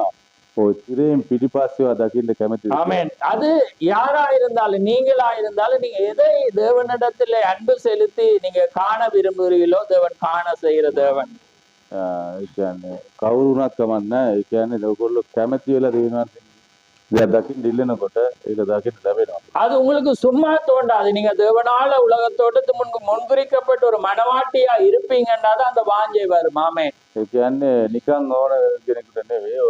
දෙවියන් වහන්සේ තුල අවංක සිටින කට්ටියට විතරයි මේ පිපාසය ඉන්නේ මේක දකින්න ඕනේ කියන්නේ. ஆமென். ஏனென்றால் எங்களுடைய வாஞ்சைகளை, நினைவுகளை, எண்ணங்களை அவர் அறிந்த தேவனாயிருக்கிறார். ஆமென். මොකද කිව්වොත් එම අපේ සිතවිල්ල සියලු දේ දැනගෙන සිටින දෙවියන් වහන්සේ විතරයි. நாங்கள் எப்படிப்பட்டவர்களாக இருந்தாலும் எங்களுடைய உணர்வானது, எங்களுடைய இருதயத்தின் சிந்தையானது நாங்கள் அவரே எப்போதும் நினைத்து கொண்டிருப்போமானால் நிச்சயமாக தேவன் இன்றைக்கும் அவர் கடமைப்பட்டிருக்கிறார். ஆமென். අපේ සිතවිලි ගැන එයා හොඳටම දැන සිටිනවා. අපි එයා ගැන කොයිතරම් අවංකව අපි එයා ගැන ඉතලා බලාපොරොත්තු ඉන්නවද කියන එක. ஏனென்றால் இந்த காட்சி காரியமானது நீங்க யுத்தத்துக்குள்ளாக நீங்க ஏன்டா அவர் சொல்றேன் நான் முடியுது, ஆனா இல்ல இனிதான் யுத்தமே இருக்கிறது. ஆமென். එයා කියනවා මේ ඔක්කොම අවසන් වෙනවා කියලා. හැබැයි දෙවියන් වහන්සේ කියනවා දැන් තමයි පටන් ගන්න පටන්. ஆமென். அதே போலதான் எங்களுடைய வாழ்க்கையில அந்த அனுபவம் தேவனுக்குள்ளாக நாங்க ஒரு கானான பரிசுத்தாவி வந்து கானானுக்கு, கானான் பாத்தீங்கன்னா யுத்தம் தான். கானான்டா அந்த யுத்தம் தான் கானான்ல இருந்தது. කානාන් දේශය කියන්නේ තනිකර යුද්ධය තමයි. යුද්ධ அப்ப அதனாலதான் கானான் வந்து பரிசுத்தாவிக்கு அடையாளமாக இருக்கிறது. කානාන් කියන්නේ සුද්ධාත්ම වහන්සේට பாருங்க, பிரமாண காலத்துல வந்து வனாந்திரத்துல மோசே வழி நடத்தினா, ஆனா கானானுக்குள்ள வழி நடத்தினது யோசுவா. ஆமென். ඒ කියන්නේ විස්තාව කාලෙදී ඒගොල්ලෝ මේ කානාන් දේශය තුලට ගමන් කරන්න මේගොල්ලෝ මඟ පෙන්නුවේ මෝසේ. ஆனா கானானுக்குள்ள வழி நடத்தினது யோசுவா. ஆமென். කානාන් තුලට මේගොල්ලෝ මඟ පෙන්වන්නේ யோசுவா. பாருங்க, அங்க வனாந்திரத்துல வந்து எகிப்துல இருக்கும்போது வெளியே வரும்போது அவங்க விருத்தேசனம் பண்ணப்படுகிறாங்க. ඒ කියන්නේ මේගොල්ලෝ වනාන්තරයේදී මේගොල්ලෝ ඉන්න ගමන් චර්මදේශ ரைட், விருத்தேசனம் பண்ணப்படுறாங்க. எப்ப? அதாவது எத்தனை வயசுல பிள்ளைகளுக்கு கொடுக்கப்படுது? වයස අවුරුදු 100කින්ද ඒක චර්මදේශ කරන්නේ. 8ஆம் நாள்ல என்ன செய்யப்படுதுன்னா விருத்தேசனம் பண்ணப்படுது. 8වෙනි දවසේදී තමයි ඒක කරන්නේ. அப்ப ஆனா இந்த வனாந்திரத்துல எங்கேயுமே 40 வருஷமா விருத்தேசனம் பண்ணப்படையில. හැබැයි වනාන්තරයේදී අවුරුදු 40ක් ඒගොල්ලෝ ගමන් කරද්දී ඒක කරන්නේ නැහැ. ஆனா கானானுக்குள்ள அங்கே யோர்தானை கடந்து கானானுக்குள்ள போனோன கில்காலுக்கு போகக்குள்ள யோசுவா விருத்தேசனம் பண்ணப்படுகிறான். ඒ කියන්නේ சாரி, விருத்தேசனம் பண்ணுகிறான். ඒගොල්ලෝ අවුරුදු 40ක් ගමන් කරලා ඉතින් කානාන් දේශය ඇතුළට වෙනකොට තමයි ඒක කරන්නේ. பாருங்க, எகிப்துல எகிப்துல அங்கே விருத்தேசனம் பண்ணப்பட்ட அந்த 8 நாள் குழந்தைகள் எல்லாமே 40 வருஷம் வரக்குள்ள 40 வயசாயிருக்கும். அவங்க என்ன செஞ்சிட்டாங்க? விருத்தேசனம் பண்ணப்பட்டிருந்தாங்க. ஆனா எல்லாரும் என்ன செய்யப்பட்டாங்க? மரித்து போனாங்க, அழிக்கப்பட்டாங்க. ඒ කියන්නේ කානාන් දේශයේදී ඒගොල්ලෝ පිටත් වෙනකොට ඒගොල්ලෝගේ දවස් 8ක් කියන්නේ ඒගොල්ලෝ මේ කානාන් දේශයට ඇතුල් වෙනකොට අවුරුදු 40ක් වෙනවා. හැබැයි එතකොට ඒ අවුරුදු 40ක් කියන්නේ ඒ අය සියලු දෙනා මැරලා ගියා. ஆனா இந்த காட்சி ஒன்றை காண்பிக்க விரும்புறேன். ஏன்டா நான் இந்த திரைக்கு அப்பால் காண முதல் உங்களை ஒரு காரியத்தை காண விரும்புகிறேன். එක දෙයක් මම මේ ඔයගොල්ලන්ට පැහැදිලි කරන්න යන්නේ. அப்ப பாருங்க, இப்ப வனாந்திரத்துல 40 வருஷமா பிரயாணம் பண்ணக்குள்ள அதுல பிறந்த ஒவ்வொரு பிள்ளையும் என்ன செய்யப்படையில? விருத்தேசனம் பண்ணப்படையில. ඒ කියන්නේ වනාන්තරයේදී ඒගොල්ලෝ අවුරුදු 40ක් ගමන් කරද්දී ඒගොල්ලෝ කිසි කෙනෙක් චර්මචේත. அப்ப பாருங்க, அப்ப ஒரு வருடத்துல பிறந்த பிள்ளை 40 வருடம் கலந்தோன்னு எத்தனை வயசு இருக்கும்?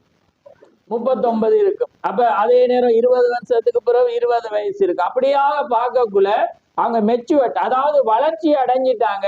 ஆனா அவங்களுக்கு என்ன கொடுக்கப்படையில?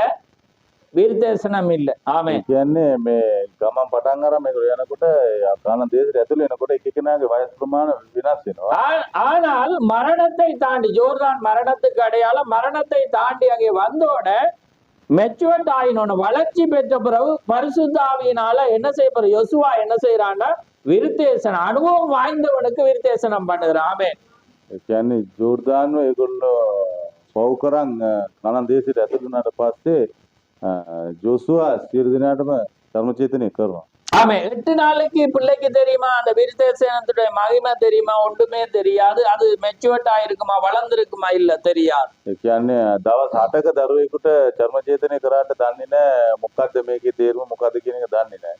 ஆனால் அங்கே வளர்ந்தவனுக்கு கொடுக்கக்குள்ள அதனுடைய வெளியேறப்பட்டது தெரியும். ஏன்னா அவன் யோர்தானை கடந்தவன் மரணத்தை கடந்தவன் அந்த மகிமை அவனுக்கு தெரியும். ஆமென். හැබැයි මේ වැඩිහිටියෝ දන්නවා ධර්මචේතනයේ ඒකේ වටිනාකම මොකද්ද මහිමය මොකද්ද කියන එක ඒගොල්ලෝ දන්නවා. அப்ப பாருங்க ரெண்டு ஞானஸ்தானம் அங்க வந்துருது பாருங்க. ஒன்று அறியாததுல ஒன்று பெறுறது, அறிஞ்ச பிற்பாடு ஒன்று பெறுது. ஆமே புரியுதா உங்களுக்கு? ඒ කියන්නේ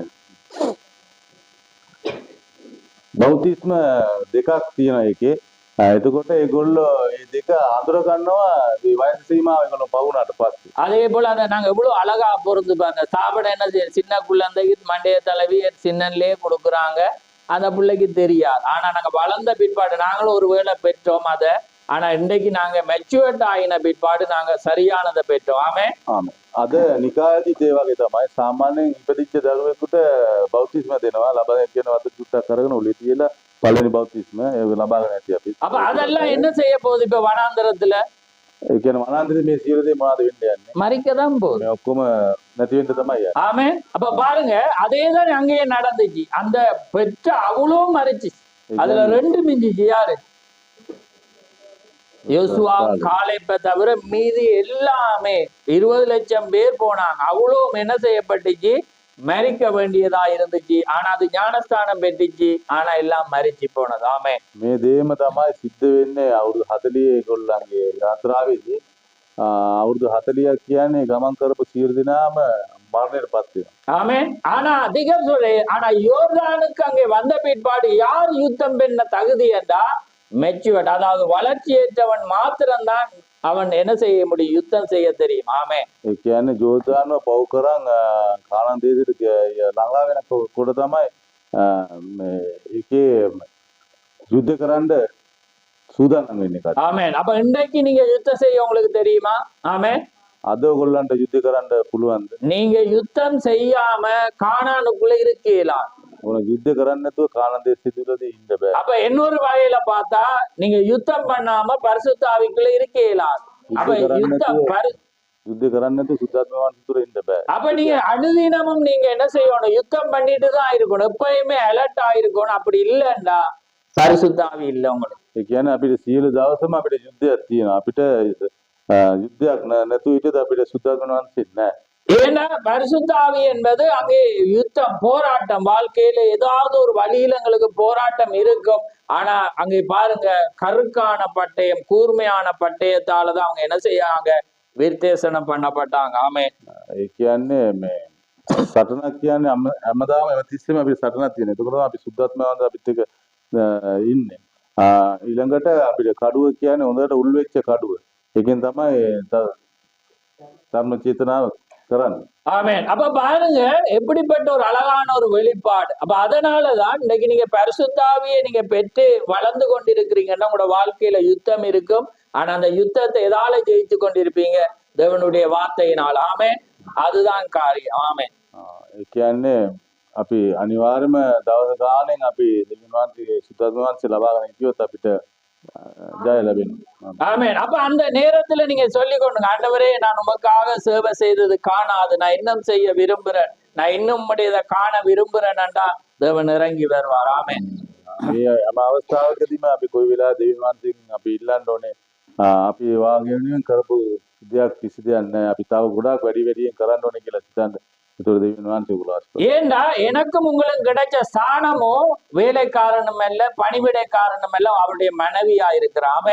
அப்ப பாருங்க, அவருக்கு அருகில நாங்க எப்பயும் இருக்கிறவங்க. அப்ப எங்களுக்கு வெளிப்படுத்தாம எதையுமே அவர் செய்ய மாட்டார். ஆமே. අපි මේ දෙවියන් වහන්සේට පණිවිඩකාරයෝවත් මේ සේවකයෝවත් නෙවෙයි. එයාගේ මනාලි අපි. එයාගේ රහස් අපිට එළිදරව් කරන්න නැතුව කිසි දෙයක් එයා කරන්නේ නැහැ. அப்ப பாருங்க, ஏதோ என்று என்னிடம் திரைக்கப்பால் காண உனக்கு விருப்பமா என்றது. ඒ කියන්නේ තිරයට එහායින් දෙයක් දකින්න කැමතිද කියලා මට ඇහෙනවා. அப்ப தீர்க்கதரிசி சொல்றார், நான் அது எனக்கு மிகவும் உதவியாயிருக்கும் என்றேன். මට ගොඩක් උදව් වෙයි ඒක දැකගත්තොත් කියලා අනාගත වගේතුමා කියනවා. அப்பொழுது நான் பார்த்தபோது ஒரு நொடி பொழுதிலே நான் மூச்சு நேரத்துக்குள்ளாக நான் சாய்வான இடத்துக்கு நான் வந்து விட்டேன். ඒ කියන්නේ පොඩි සුළු වෙලාවක් තුලදී මම ඒක තැනකට මම පැමිණෙනවා. நான் அங்கே வந்து போது நான் அங்கே கீழே பார்த்தபோது கட்டிலில் படுத்து கொண்டிருந்தேன். இது ஒரு விசித்திரமாய் உள்ளது. ஆமே. කියන්නේ මම බලනකොට මම ඇඳේ නිදියගෙන හිටියේ. මේක මේ දේ දකිනකොට මට පුදුමයක් වුණා. ஏனென்றால் தேவன் அந்த சரீரம் அங்கே இருக்கக்குள்ள அந்த ஆத்துமா தியோபனிக்குள்ள போய் அங்க போயிட்டு. ஆமே. ඒ කියන්නේ මෙයාගේ ශරීරයේ මේ පොළවේ තියෙති මේ ආත්මයේ තැනට ගිහින් තියෙනවා. அப்ப அவர் என்ன செய்யறாருன்னா, அது தரிசனத்துல இல்ல, நிஜமாவே அவருடைய சரீரத்தை கீழே இருக்கிறத அவர் பார்த்து கொண்டிருக்கிறார். ஆமே. කියන්නේ දේව සේවකයා දකින තමන්ගේ ශරීරයේ තමන්ගේ ඇඳ උඩ තිබෙන එකයි තමන් වෙනම තමන්ගේ ආත්මය තියෙන එකත් මෙයා දකිනවා. அப்ப பாருங்க, கட்டிலில் படுத்து கொண்டிருந்து இது விசித்திரமாயுள்ளது. இப்பொழுது இதை நீங்கள் வேறெங்கும் கூற வேண்டாம். அதை தீக்க சொல்றேன், இதை நீங்க யாருக்கும் சொல்ல வேண்டாம். ஏன்டா இது என்னுடைய சபைக்காக நான் பிரசங்கிக்கிற காரியமா இருக்கிறது. අනාගත වාක්‍යතුමා කියනවා මේක වෙන පිට කාටවත් කියන්න එපා. මොකද මගේ ශරීරයේදී මාත්‍ර ශරීරයේ මේ ඇඳ උඩ තියෙද්දි මගේ ආත්මය උඩින් තියෙන එක මම දකිනවා. මේක කාටවත් පවසන්න එපා කියලා. ஏன்னா அதாவது இந்த செய்தியை அவர் பிரசங்கிக்க முதல் அவர் சொல்றேன், ஏன்னா இது யாரும் வெளியே நீங்க சொன்னா அவங்க எங்களுக்கு என்ன செய்வான், ஒரு பைத்தியம் என்று தான் சொல்லுவாங்க. ஏன்னா ஒரு வேறொரு காட்சியில பைத்தியமாய் திரியுதுகள் என்று தான் அவங்க சொல்லுவாங்க. ஆமே.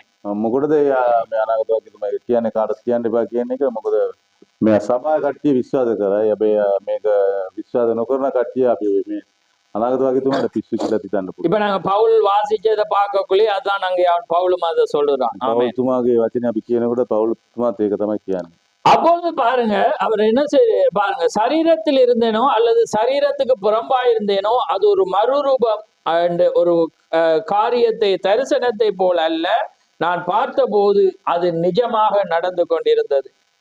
කියන්නේ මේ මම විලාවේ දැකපු දේ ඇවිල්ලා මගේ ඒ කියන්නේ මගේ ශරීරයේද මගේ ආත්මයේද ඒක වෙන ශරීරයක් වෙනස් ශරීරය වෙනස් වීමක් කියන එක මම දකිනවා. அப்ப பாருங்க, ஆகவே நான் பார்த்தபோது வாலிப பெண்கள் ஏறக்குறை 20 வயது 18 வயது முதல் அங்கே எல்லாரும் வந்து என் மேல் கை போட்டு எங்கள் விலையேறப்பட்ட சௌர்ணே என்று ஆர்ப்பரித்தனர். ஆமே. ඒ කියන්නේ තරුණ අවුරුදු 18ක 20ක තරුණයෝ ගොඩක් ඇවිල්ලා මගේ මාව අල්ලගෙන අතින් අල්ලන මගේ අපේ උතුම් සහෝදරනේ කියලා කියවනවා. ஆமே. ஏனென்றால் அவர் அந்த பருவத்துக்கு இளமைக்கு அங்கே கடந்து போயிட்டார்கள். ஆமே. මොකද කිව්වොත් එහෙම මෙයා ඒ තරුණ වයසට මෙයා ගිහින් அப்ப அதனால நாங்க அன்றைக்கு பார்த்தோம், இயேசு கிறிஸ்து அந்த 2 பேரோட நடந்து போகல அவங்க இயேசுவண்ட அவங்க அறியல. ஏனென்றா இயேசு கிறிஸ்து 18 வயசுக்கு மாறிட்டார். ஆமே. අපි දෙවියන් විශ්වාසී කුසපත් වෙලා නැගිටලා අර ගමන යද්දී අර දෙන්නෙත් එක්ක යනවා. ඒ දෙන්න මෙයා විශ්වාසී අඳුරගත්තේ නැත්තේ. එතකොට එයාට අවුරුදු 18 වගේ තරුණයෙක් කියලා. ஏன்னா அவர் இளமையானவராக அங்கே கடந்து போகிற வேளையிலே அவர் உயிர்த்தெழுந்த பெட்டியினாலே அவங்களால அடையாளம், ஆனா இயேசுதான் அங்கே நடந்து போனார். ஆமே. හැබැයි එයා නැවත ජීවමානව ආවට පස්සේ එයා තරුණ වයසට ගිහිද්දී මෙයා අඳුරගත්තේ නැහැ ඒගොල්ලෝ කවුරුත්. அதனாலேதான் அவர் வீட்டுக்குள்ளாக போய் கதவை அடைத்து அவர் வளமையாக செய்யற அந்த முறையில செய்யக்குள்ளது அவங்க இயேசு என்று காண்றாங்க. ஆமே. ඒ නිසා මෙයා ඒ දොරටුව අස්සට ගිහින් දොර වහලා ඇතුල් වෙලා වහලා තමන් කරපු දේ රොටි අරගෙන කඩලා යාත්නා කරද්දි තමයි මේක අඳුරගන්නේ. ஏனென்றா ஒவ்வொருவருக்கும் ஒரு ஸ்டைல் இருக்கும். ஆமே. එක එක්කෙනාට එක එක ස්ටයිල් එකක් තියෙනවා. ஒவ்வொருவர பேச்சு ஒரு வித்தியாசமாக இருக்கும். அதை வச்சு நீங்க அது இவர் தான் பேசுறார், இவர் தான் செய்யறார் என்றது. ஏன்னா ஒவ்வொருவருக்கும் ஒரு வினோதமான ஒன்று இருக்கு. එක එක්කෙනාගේ ගතිගුණ එක එක විදියට තියෙයි. එතකොට අපි අඳුර ගන්න පුළුවන් මෙයා තමයි ආවල එක්කෙනා තමයි කතා කරන්නේ කියලා අඳුර ගන්න. அப்ப அவர் உயிரோடு இருக்கும்போது எதை அப்படி அப்பத்தெடுத்து எந்த ஸ்டைல்ல அவர் பிச்சாரோ அதே மாதிரி செய்யக்குள்ள அவங்களோட கண்கள் திறக்கப்பட்டு அவர் இயேசு என்பதை அறிஞ்சு கொண்டாங்க. ஆமென். යේසුස් වහන්සේ මේ පොළවේ ඉඳලා එයා ඉන්න කාලේදී අරගෙන රොටි කඩපු විදිය ඒගොල්ලෝ සිහි කරනවා ඒ වෙලාව. එතකොට තමයි ඒගොල්ලෝ අඳුර ගන්න. ஆமென். அதே போலதான் அவர் இன்றைக்கும் அவர் உயிரோடு இருக்கிறார், இன்றைக்கும் அவர் ஜீவிக்கிறார், இன்றைக்கும் உங்களோடு இருக்கிறார். இன்றும் அவர் திக சொல்றார். අදත් යේසුස් වහන්සේ දෙවියන් වහන්සේ අපිත් එක්ක ජීවමානව සිටිනවා කියලා අනාගත වගේතුමා කියනවා. அதனால அவர் சொல்றார், இன்றும் ஒரு அயலாவர் மத்தியில் அவர் இருக்கக்கூடும், ஒன்று விசுவாசி மத்தியில இருக்கக்கூடும், அல்லது ஊழியன் மத்தியில இருக்கக்கூடும், அல்லது நீங்க வீதியில போகும்போது யாராவது ஒருவர் உங்களோடு இனிமையாக பேசி கொண்டு அவரோடு கூட அவர் இருக்க முடியும். ඒ කියන්නේ ඔයගොල්ලෝ අද පල්ලියේ මෙහෙදි ඉඳ පුළුවන් පාර යනකොට අපිත් හොඳට කතා ලස්සනට හොඳට කතා කරන මිනිස්සු එතුලින් ඉඳත් පුළුවන්. ஆமென். ஏனென்றால் அவர் உயிரோடு இருக்கிறார், அவர் மரிக்கவில்லை, அதுதான் அவருடைய தன்மையாக இருக்கிறது. ஆமென். දෙවියන් වහන්සේ මැරුණේ නැහැ. ඒ අද ජීවමානව සිටිනවා කියන එක දකිනවා. ஆமென். நீங்க கண்டுகொள்ள வேண்டிய ஒரே ஒரு காரியம் அந்த வார்த்தையை வைத்து அவரை கண்டுகொள்ள முடியும். ஏனென்றால் அவர் நேற்றும் இன்றும் மாறாத தேவன்.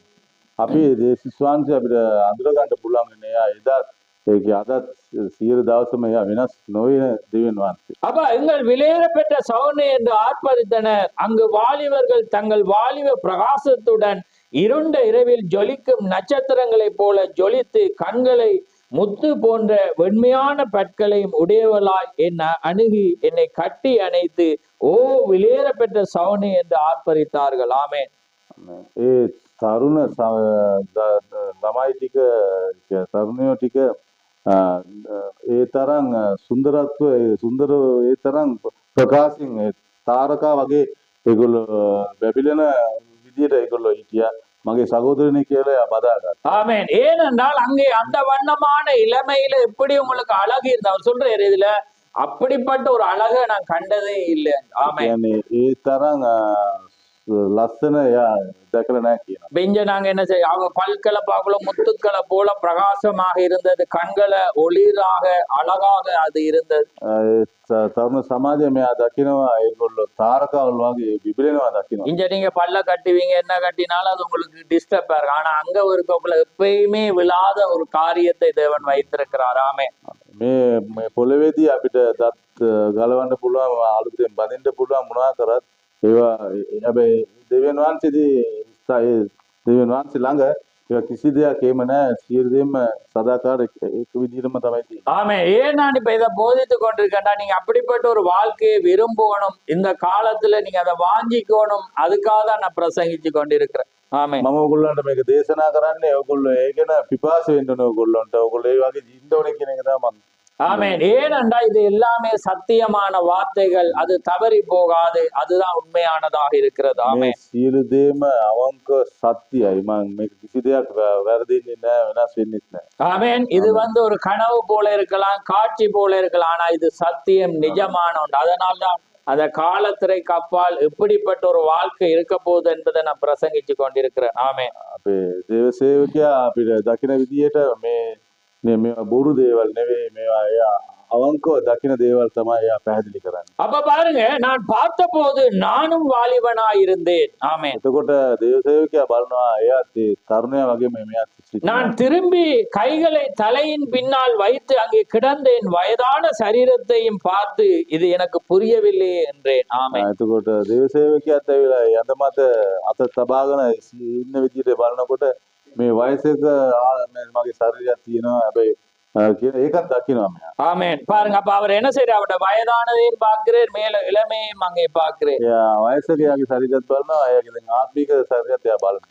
பாருங்க, இந்த வாலிப பெண்கள் தங்கள் கரங்களை என் மேல் போடுதல் இது ஆண்களுக்கும் பெண்களுக்கும் கலந்த கூட்டம் என்பதை உணர்கிறேன். இதை நான் ஆவியின் இனிமையோடும் மென்மையோடும் கூற விரும்புகிறேன். ஆமென்.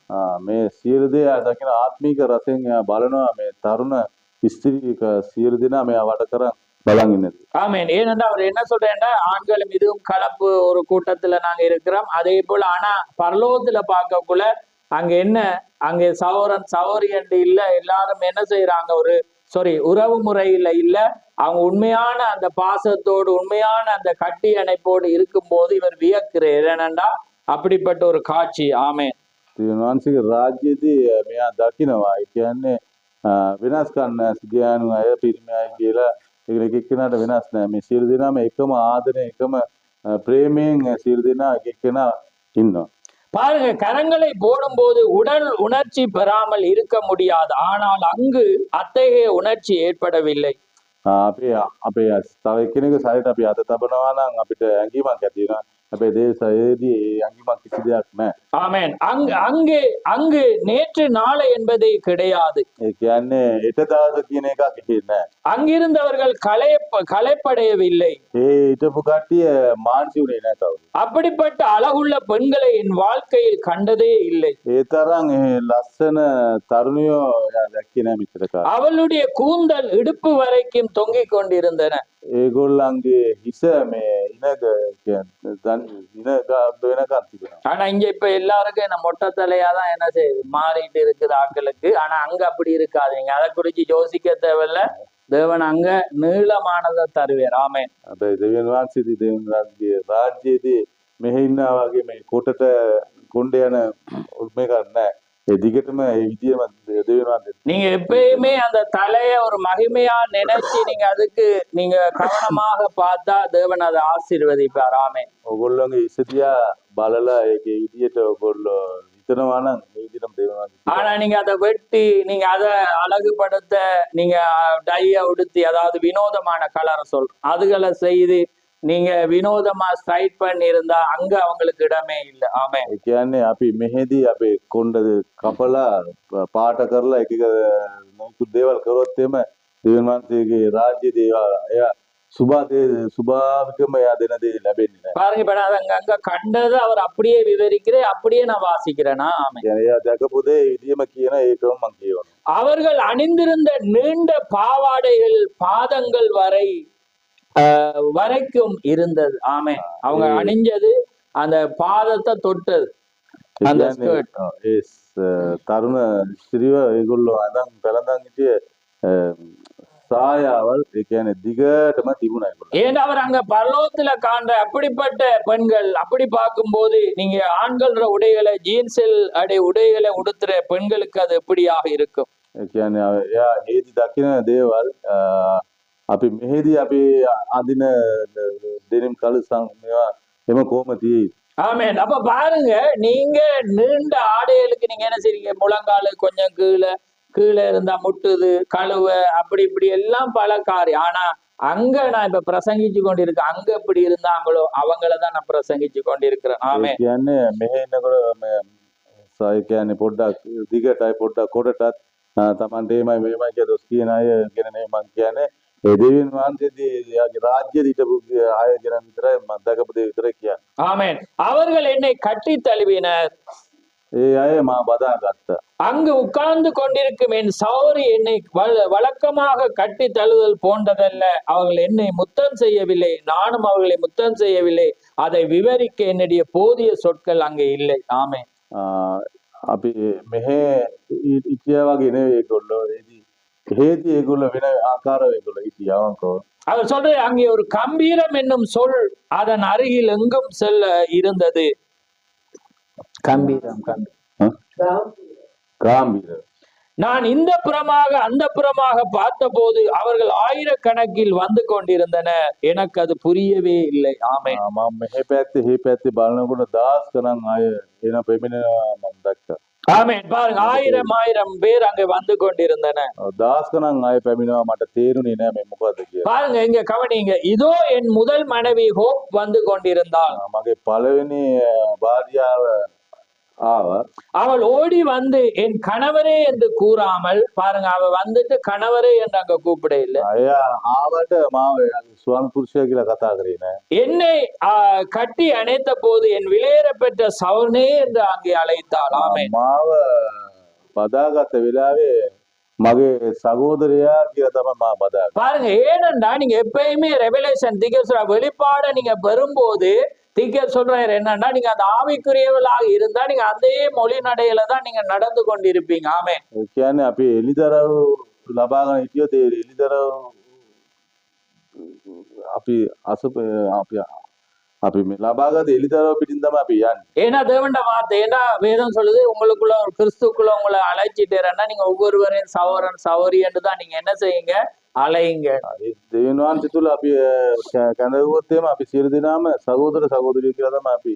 ஏனென்னா தேவன் எந்த வண்ணமாக அந்த இடத்துல நீங்க இருக்க போறீங்களோ இங்கேயும் உங்களோட உதடுகள் அந்த வார்த்தைக்கு கீழ்ப்படிஞ்சு பேச துவங்கிரும். ஆமே. ඒ කියන්නේ අපි දෙවියන් වහන්සේගේ රාජ්‍යදී ගිහිල්ලා ඉන්න දේ තමයි අපි මේ මෙතනින් එහාට අපි පිළිපැදගෙන යන්නේ. ஏனென்றா அது நீங்கள் அல்ல, நீங்க தேவனுடைய வார்த்தை எந்த வண்ணமாய் அதுல இருப்போம் என்று எதிர்பார்க்குதோ, அது எப்படி சொல்லுதோ அதை நீங்க பழகிருவீங்க. ஆமே. ஏனென்றா அது உங்களை தேவனுடைய ஆழம் வழி நடத்தி கொண்டிருக்கிறது. ஆமே. දෙවියන් වහන්සේගේ ස්ථානයේදී අපි ඉන්නේ කොහොමද, ක්‍රියා කරන්නේ කොහොමද කියන එක මෙහෙදී අපි පුරුදු වෙනවා. ஏன்னா நாங்க உறவு முறையில அழைக்க மாட்டோம். நம்ம சொல்லு சில பேரை நான் பார்த்திருக்கேன், அங்குலண்டு வாங்க, பாப்பாண்டு வாங்க. ஏன்னா நான் பார்த்திருக்கேன் சில சபையிலுக்கு போக்குல அவங்க அந்த வண்ணமான ஒரு அழைப்புல அவங்க பழகி கொண்டிருக்காங்க. நான் சொன்னா அது தவறுண்டு. ஆமே. ඒ කියන්නේ අපි මෙහෙ ඉන්නකොට අපි න්‍යායකමෙන් තමයි අපි කතා බහ කරන්නේ. හැබැයි මම එක තැනක ගිහිල්ලා මම කිව්වා ඒක වැරදි කියලා. ஆமென். ஏனென்றா அது அது மற்றவருக்கு புரியாது, புரிகிறவங்களுக்கு புரியும். ஏனென்றா அது தேவனுடைய ஆவி அவங்கள வழி நடத்தும். நாங்க வேதம் வாசிச்ச வண்ணமாக அந்த ஜென்ம சுபாவ மனிதன் அல்ல, ஆவியினால வழி நடத்துற மனிதனுக்கு அது புரியும். ஆமே.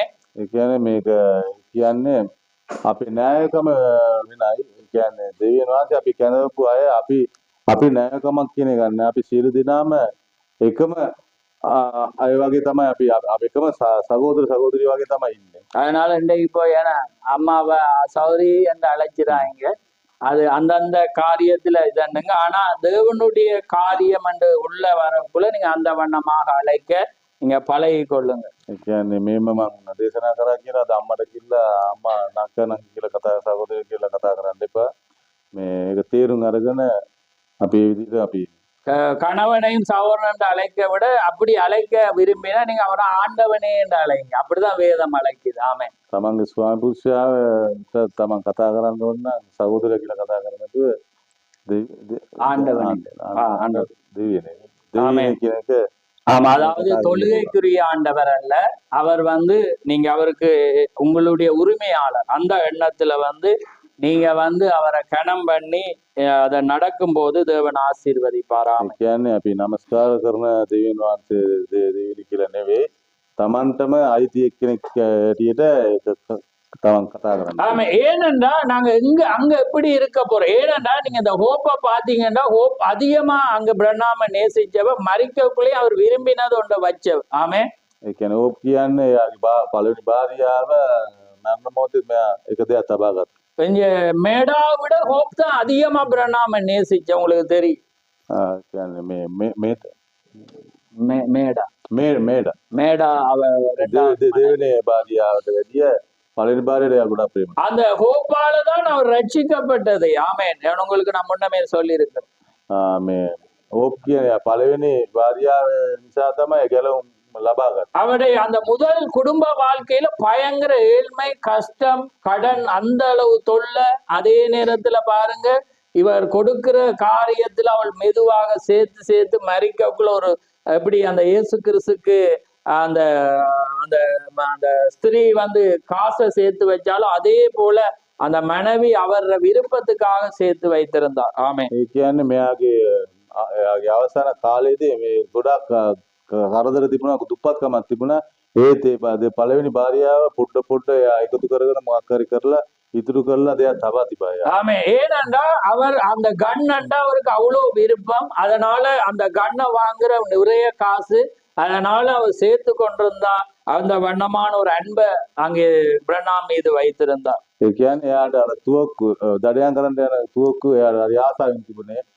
අපි අනාගත වගේතුමාට ඒක ලබා දෙන්න තමයි මෙයා පොඩ්ඩ සල්ලි එකතු කරගෙන එයා ටිකක් තරන් දෙන්න ඕනේ කියලා මෙයා ගොඩක් ප්‍රේම කරා තමන්ගේ ස්වාමි පුරුෂයා. ஆமே, அதனாலதான் அவர் மரிக்க வேளையில அவர் சொல்றார், இந்த இடத்துல போய் பாருங்க, அங்க ஒரு சிறிய பணம் இருக்கு, அதை கொண்டு நான் என் ஆசைப்படி நீங்க அதை வாங்கணும்னு அவ என்ன செய்யறா, அதை அங்க சொல்லி அவர் மரிக்கிறத நாங்க பாக்குறோம். එයාගේ ஆமே. පළවෙනි භාර්යාව මරණ මොහොතේදී කියනවා ආවතරකින් බලන්න මම පොඩ පොඩ එකතු කරපු සල්ලි තියෙනවා ඒක අරගෙන ගිහලා කැමති තුවක්කුව ලබා ගන්න කියලා. அப்ப ஏன் நான் இதை பேசிக்கொண்டிருக்கேன், அங்க திகழ் சொல்றார், அங்கே பூரண அன்பு மாத்திரம் தான் அங்கே வாழ முடியும் என்று அங்கே சொல்லுகிறார். ஆமே. මේ ගැන මොකටද කතා කරන්න කිව්වොත් එimhe සම්පූර්ණ අපේ ප්‍රේමය විතරයි මේක ජීවත් වෙන්නේ. அப்ப பாருங்க, கழுவினா இது வித்தியாசமா இருந்தது. நான் சுற்றுமுற்றும் பார்த்தது என்ன நினைத்தேன், அது அங்கு விசித்திரமா இருந்தது.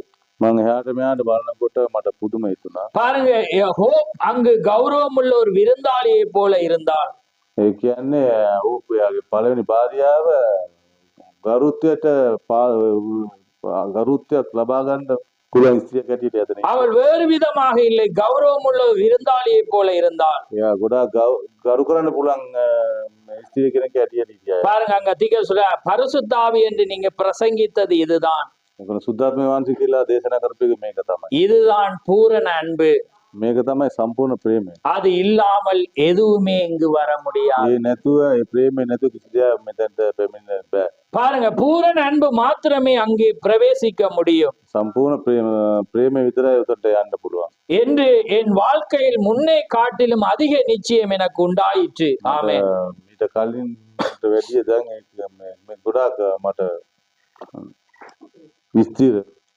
அங்கு பொறாமை இல்லை, களைப்பு இல்லை, மரணம் இல்லை, வியாதி இல்லை, அங்கே பிரவேசிக்க முடியாது. அங்கே அன்பு மாத்திரமே அங்கே இருந்தது. ஆமே. ඒදී ඉරිසියාව නැ අමාරු කරදර නැ හැබැයි ප්‍රේමය විතරයි එතනට ඇතුළු වෙන්නට පුළුවන්. பாருங்க, என் விலையேற பெற்ற சவனே என்று பரிபூர்ண சந்தோஷமாயிருந்தது. அவர்கள் என்னை கொண்டு போய் ஒரு உயர்ந்த மலையின் மேல் இருத்தினர். ஆமே. ඒ කියන්නේ මේ මිල කරන්න බැරි සහෝදරයෝ නේ කියලා මම කතා කරද්දි මාව ඒගොල්ලෝ අරන් ගිහිල්ලා උසත් කඳු කර උඩින් මාව ලැබුවා. இரு பக்கங்களில் வாலிப பருவம் பூத்தவளை கொண்ட ஆண்களும் பெண்களும் ஆர்ப்பரித்து கொண்டு வந்தனர். அங்கு நின்று கொண்டிருந்த ஒரு ஸ்திரீ, ஓ என் விலையேற பெற்ற சவனே, ஓ உங்களை இங்கே காண்பதில் எனக்கு மிக்க மகிழ்ச்சி என்றாள். කියන්නේ මෙයාගේ දෙපැත්තටම තරුණ ස්ත්‍රිය පුරුෂයෝ ගොඩාක් අය ඉන්නවා. එතකොට ඒකේ සහෝදරි කතා කරලා කියනවා අනේ මා සහෝදරයා ඔයා මෙහෙදි දකින්න එක මට ගොඩාක් සතුටුයි කියලා. அப்ப அவர் பார்க்கிறார், அவர் சொல்றாரு என்னன்னா, நான் கொஞ்சம் பேர், இப்ப அவர் சபையில நடத்தினா ஒரு கொஞ்சம் பேர் வெளியிடங்கள்ல அதை தான் அவருக்கு ஒரு குறிப்பிட்டதை காணலாம். ඒ කියන්නේ මෙයා සභාවක් පවත්වාගෙන යනකොට එයා දකින්න එයාගේ ඉන්න සෙනඟ විතරයි. ஆனா பார்க்கக்குள்ள அது பிரணாம் குடும்பத்தை தவிர அங்கே பல்லாயிரக்கணக்கானவர்கள் வந்து கொண்டிருந்தனர். ஆமே. බ්‍රනම් පවුල් එයා මේ ගොඩාක් සහෝදර සහෝදරියෝ දහස් ගණන් කට්ටිය පැමිණෙනවා. ஏனென்றா அவருக்கு வியப்பு. ஆனா அங்க என்ன சொல்லப்படுதுன்னா, உன்னுடைய செய்தியை கேட்டு ரட்சிக்கப்பட்டவர்கள். ஆமே. ඒ කියන්නේ මෙයාගේ දේශනාව ආලා ගැලවුම ලබා ගත අය කියලා දෙන්නාන්සේ. அப்ப பாருங்க, அப்ப அந்த இடத்துல நீங்களும் நானும் அங்க இருந்திருக்கணும். ஆமே. ஏனென்றா இந்த செய்தியை கேட்டுதான் ரட்சிக்கப்பட முடியும். அவர் எல்லாரையும் அங்கே கண்டார். ஆமே. හැබැයි ඒ වගේම තමයි මෙයාගේ දේශනාව ආලා තමයි ඉච්චර සෙනගක් එතන ඉන්නේ. එතන අපිත් ඉන්න ඇති. அப்ப ஒரு சத்தம் வருது, தீக்கர்சிகள் தங்கள் ஜனத்தாருடன் சேர்க்கப்பட்டார்கள் என்று. එතනදී શબ્දයක් එනවා අනාගත වාක්‍යතුමන්ලා තමන්ගේ ජනතාව ළඟට சேர்க்கப்பட்டார். එකතු කරගත්තයි කියන්නේ. அப்ப அவர் கேட்கிற, உனக்கு அந்த வசனம் தெரியுமா? அவர் சொல்ற, ஆம் எனக்கு அந்த வார்த்தை தெரியும் என்று. ஆமே. ඒකට ආනවා මේ වචනේ ඔයාලා දන්නවද කියලා එයා කියනවා ඔව් මම දන්නවා කියලා. அப்ப பாருங்க, ஆம் வேத வசனங்கள் எனக்கு ஞாபகம் உள்ளது என்றேன். அது உன் ஜனத்தாரோடு நீ சேர்க்கப்படும் போது இப்படி இருக்கும். ஆமே. හැබැයි දේව වචනය මට මතක තියෙනවා මම දේව ජනතාවක සමග එකතු වෙන වෙලාවේදී මට ඒක මතක් වෙනවා. அப்ப என்னன்னா, இப்ப உங்களுக்கு புரியுதா? அதாவது இவர் இப்ப ஒரு காட்சிக்கு முன்னடையாளமா போயிருக்கிறார். ஆனா இவர் மரிச்சு போன பிற்பாடு இப்படி இருக்கும் என்பதை தேவன் சொல்றார். ஆமே. ඒ කියන්නේ ඒක දකින්න දේ මේ මරණයෙන් පස්සේ සදාකාල ජීවිතේ තියෙන දේ තමයි මෙයා දකින්න. அதாவது பாருங்க, உன் ஜடத்தாரோடு நீ சேர்க்கப்படும் போது இப்படி இருக்கும். அதாவது ඔයාගේ ජනතාව ළඟට ළඟට පැමිණෙනකොටද මේව තමයි තියෙන්නේ කියලා තමයි මෙයා දකින්නේ. அப்ப என்பது நான் அவர்களை தொட்டு உணரும் வகையில் அவர்கள் உருவம் கொண்டவர்களாய் இருந்தார்கள். ஆமென். හැබැයි මට ඒගොල්ලෝ අතගාලා ඇඟීමක් දැනෙන විදියට තමයි ඒගොල්ලෝ හිටියේ. அப்ப பாருங்க அவர் சொல்லு அவர்கள் எல்லாரும் ஒன்றாக நீ சென்று பிரசங்கித்தராவிட்டால் இங்கு நாங்கள் வந்திருக்க முடியாது. ஆமென். ඒගොල්ලෝ කියනවා ඔයා දේශනා කරලා නැත්නම් අපි මේ තැනට එන්නේ නැහැ කියලා. அப்ப அவர் உடனே அவர் கேட்கிறேன் நான் இயேசுவை காண விரும்புகிறேன் என்று. එතකොට අනාගතවක්තුමා කියනවා මම යේසුස් වහන්සේ මම දකින්න. அப்ப அவர்கள் சொல்றார்கள் அவர் இன்னும் சற்று உயரத்தில் அந்த பக்கம் இருக்கிறார். ඒගොල්ලෝ කියනවා අය තවත් පොඩ්ඩක් එහා පැත්තේ ඉන්නේ කියලා. என்றாவது ஒரு நாள் அவர் உங்களிடம் வருவார். කවදාහරි දවසකට ඔයගොල්ලෝ ළඟට එනවා. நீங்கள் தலைவராக அனுப்பப்பட்டீர்கள் என்று தேவன் அங்கே வருவார். ඔයා නායකයෙක් කැටියට එතනට ඇවිල්ලා තියෙනවා. நீர் போதித்ததை கொண்டே நியாயம் தீர்க்கப்படுவீர். ඒ කියන්නේ ඔයා දේශනා කරපු දෙයකින්ම තමයි විනිශ්චයටපත් වෙන්නේ. அப்பொழுது நாங்களும் உம்மோடு சேர்ந்து இந்த பூமியை அரசாளுவோம் என்று அவர்கள் சொல்கிறார். කාලෙදී අපිත් මේ පොළව රජ කරනවා කියන. அப்ப அவர் சொல்றேன் நான் பவுல் பிரசங்கித்ததையே நான் போதித்தேன். நான் பவுல் அங்கே இருக்கிறானோ நானும் அங்கே இருப்பேன் என்று. ஆமென். එතකොට අනාගතවක්තුමා කියනවා මම පවුල්තුමා දේශනා කරපු දේම මම දේශනා කරේ. පවුල්තුමා කොහෙද සිටින්නේ? මෙතන තමයි මම සිටින්නේ කියලා. அப்படியானால் நான் பிரசங்கித்த ஒவ்வொரு வார்த்தையும் பிரசங்கித்தேன். அது சிறிது கூட அதிலிருந்து இந்த பக்கம் அந்த பக்கம் வித்தியாசப்படவில்லை. මම ඒ දේම තමයි දේශනා කරේ. ඒකෙන් පොඩ්ඩක්වත් එහාට මෙහාට මම දේශනා කරේ නැහැ කියලා. அப்பொழுது ஜனங்கள் ஆர்ப்பரித்து அது எங்களுக்கு தெரியும் ஒரு நாள் உங்களுடன் நாங்கள் பூமிக்கு திரும்பி செல்லுவோம். ஆமென். එතකොට ජනතාව ගොඩාක් ප්‍රීති ഘോഷාවෙන් කියනවා ඒ දේ අපි දන්නවා. ඔයා දේශනා කරපු දේ ආලා තමයි අපි මෙතන ඉන්නේ. அப்ப பாருங்க நான் பார்த்தபோது நான் காணும் தூரம் வரைக்கும் ஜனங்கள் வந்து கொண்டிருந்தனர். මේ අනාගතවක්තුමා දකිනවා මෙයාට පේන දුර පෙනකන් මේ ජනතාව තව එනවා. அப்பொழுது அங்கே அப்பொழுது ஒரு சத்தம் நீ நேசித்த அனைத்தும் உன்னை நேசித்த அனைத்தும் தேவன் உனக்கு கொடுத்திருக்கிறார். ஆமென். එතකොට දෙවියන් වහන්සේ කියනවා ඔයා ප්‍රේම කරපු දේ ඔයාට ප්‍රේම කරපු දේ සියලු දේම ඔයාට ලබා දෙනවා. ஆமென். பாருங்க இவர் நேசித்தது அவர்கள் இவரை நேசித்த ரெண்டும் அங்க வருது. ஆமென். මෙයා ප්‍රේම කරපු දේකුත් මෙයාට ප්‍රේම කරපු දේකුත් එතට. அப்ப அங்கே பார்க்கும்போது அவர் வளர்த்த நாய் வருகிறது, அங்கே குதிரை வருகிறது. ஆமென். එතනදී දකිනවා මෙයා ඇති කරපු සුනකයක් එනවා මේ අස්පයක් එනවා එතන. தோளின் மேல் தலையை வைத்து கனைத்தது அந்த சத்தம் நீ நேசித்த அனைத்தும் உன்னை நேசித்த அனைத்தும் தேவன் உன்னது ஊழியத்தின் மூலம் உன் கரங்களில் கொடுத்திருக்கிறார். ஆமென். ඔයා ප්‍රේම කරපු දේ ඔයාට ප්‍රේම කරපු දේ සියලු දේම ඔයාට දෙවියන් වහන්සේ ලබා දීලා තියෙනවා. அப்ப பாருங்க அவர் அந்த ஊழியத்தின் மூலம் தேவன் அங்க கொடுக்கிற ஸ்லாக்கியத்தை பாருங்க. அவர் ஒரு சாதாரணமான ஒரு 5 அறிவுள்ள அந்த மிருகம் கூட அங்க என்ன செய்யப்படுது அங்க வருது. ஆமென். බලන්න ඔය සතෙක් වුණත් ඒක වුණත් මෙයා ප්‍රේම කරපු දේ එතනට එනවා. இன்னைக்கு மனுஷரையும் மதிக்கிற இல்ல, இன்னைக்கு மிருகங்களே மதிக்காத ஜென்மங்களுக்கு அது எப்படி இருக்கும்ன்றதை சிந்திச்சு பாருங்க. ඒ ஆமென். කියන්නේ මිනිස්සුයෙකුටවත් සතු සර්පයෙකුටවත් ප්‍රේම කරපු නැති අයට කොහොමද විරුද්ධ වෙන්නේ? ஆமென். ஏனென்றா தேவன் அந்த மென்மையானதை உங்களுக்குள்ளே வச்சிருக்கிறார். அதாவது அவர் சொல்றேன் நீதிமான் தன் மிருக ஜீவனை போஷித்து காப்பாற்றுகிறான். ஆமென். ஆமென். நீதிமொழிகள்ல இருக்கு, சங்கீதத்துல இருக்கு, அங்க எல்லாமே இருக்கு. ஆமென். ධර්මිෂ්ඨ මනුස්සයා තමන් අනිවාර්යෙන්ම සතු තමන් ඇති කරන සතු සර්පයට වඩා පපව ප්‍රේම කරනවා කියලා. பாருங்க போஷித்து காப்பாற்றுகிறான். ඒ කියන්නේ කණ්ඩ දීලා හැම දෙයක්ම කරලා ආරක්ෂා කරනවා. பாருங்க அது ஒரு வினோதம். ஏன்டா இன்னைக்கு மனிதர்களே விரும்ப முடியாம இருக்கும் போது ஒரு நாய மிருகத்தை நேசிக்கக்குள்ள அது எப்படிப்பட்ட ஒரு அன்பு. ஏன்னா அங்க பூரண அன்பு தான் என்ன செய்யும் அங்க இருக்க முடியும். ஆமென். ඒ කියන්නේ අපි බල්ල බලලුන්ට පවා අපි ප්‍රේම කරනවා නම් ඒක තමයි ගොඩක් වටින්නේ. මොකද දෙවියන් වහන්සේගේ රාජ්‍යයේ ප්‍රේමය තමයි තියෙන්නේ. ஏன்னா தேவன் அந்த வண்ணமான இயல்பை வச்சுக்க. அதனாலதான் நீங்க மிருகங்களை நேசிப்பீங்க, வளர்க்க முயற்சிப்பீங்க, அப்படி எல்லாம் செய்வீங்க. ஏனென்றா அது நீங்க அல்ல, உங்களுக்குள்ளாக இருக்கிற அந்த தன்மை அதை வாஞ்சிக்கிறது. ஆமென். ඒ කියන්නේ ඔයගොල්ලෝ මේ සතු කියන්නේ බල්ල බලලුන්ට අපි ප්‍රේම කරලා අපි ඇති කරනවා කියන්නේ අපේ දේ නෙවෙයි අපේ තුල තියෙන මේ ප්‍රේමය තමයි අපිට කරන්න ක්‍රියා කරන්න. அப்ப பாருங்க இப்ப இப்ப நோவாவை பாத்தீங்கன்னா நோவா வந்து நம்மளுக்கு ஒரு அடையாளம். ඉතින් නෝවාව දිහා බැලුවොත් අපි නෝවා අපිට සලකුණා. அவன் என்ன செய்வான் ஒவ்வொரு தட்டுல என்னத்தை வச்சிருந்தான் එයා එක එක තට්ටුවේ මොකක්ද තබා තිබ්බේ. ஏன்னா எல்லாமே இருந்துச்சு. සියලුම සත්තු හිටියා.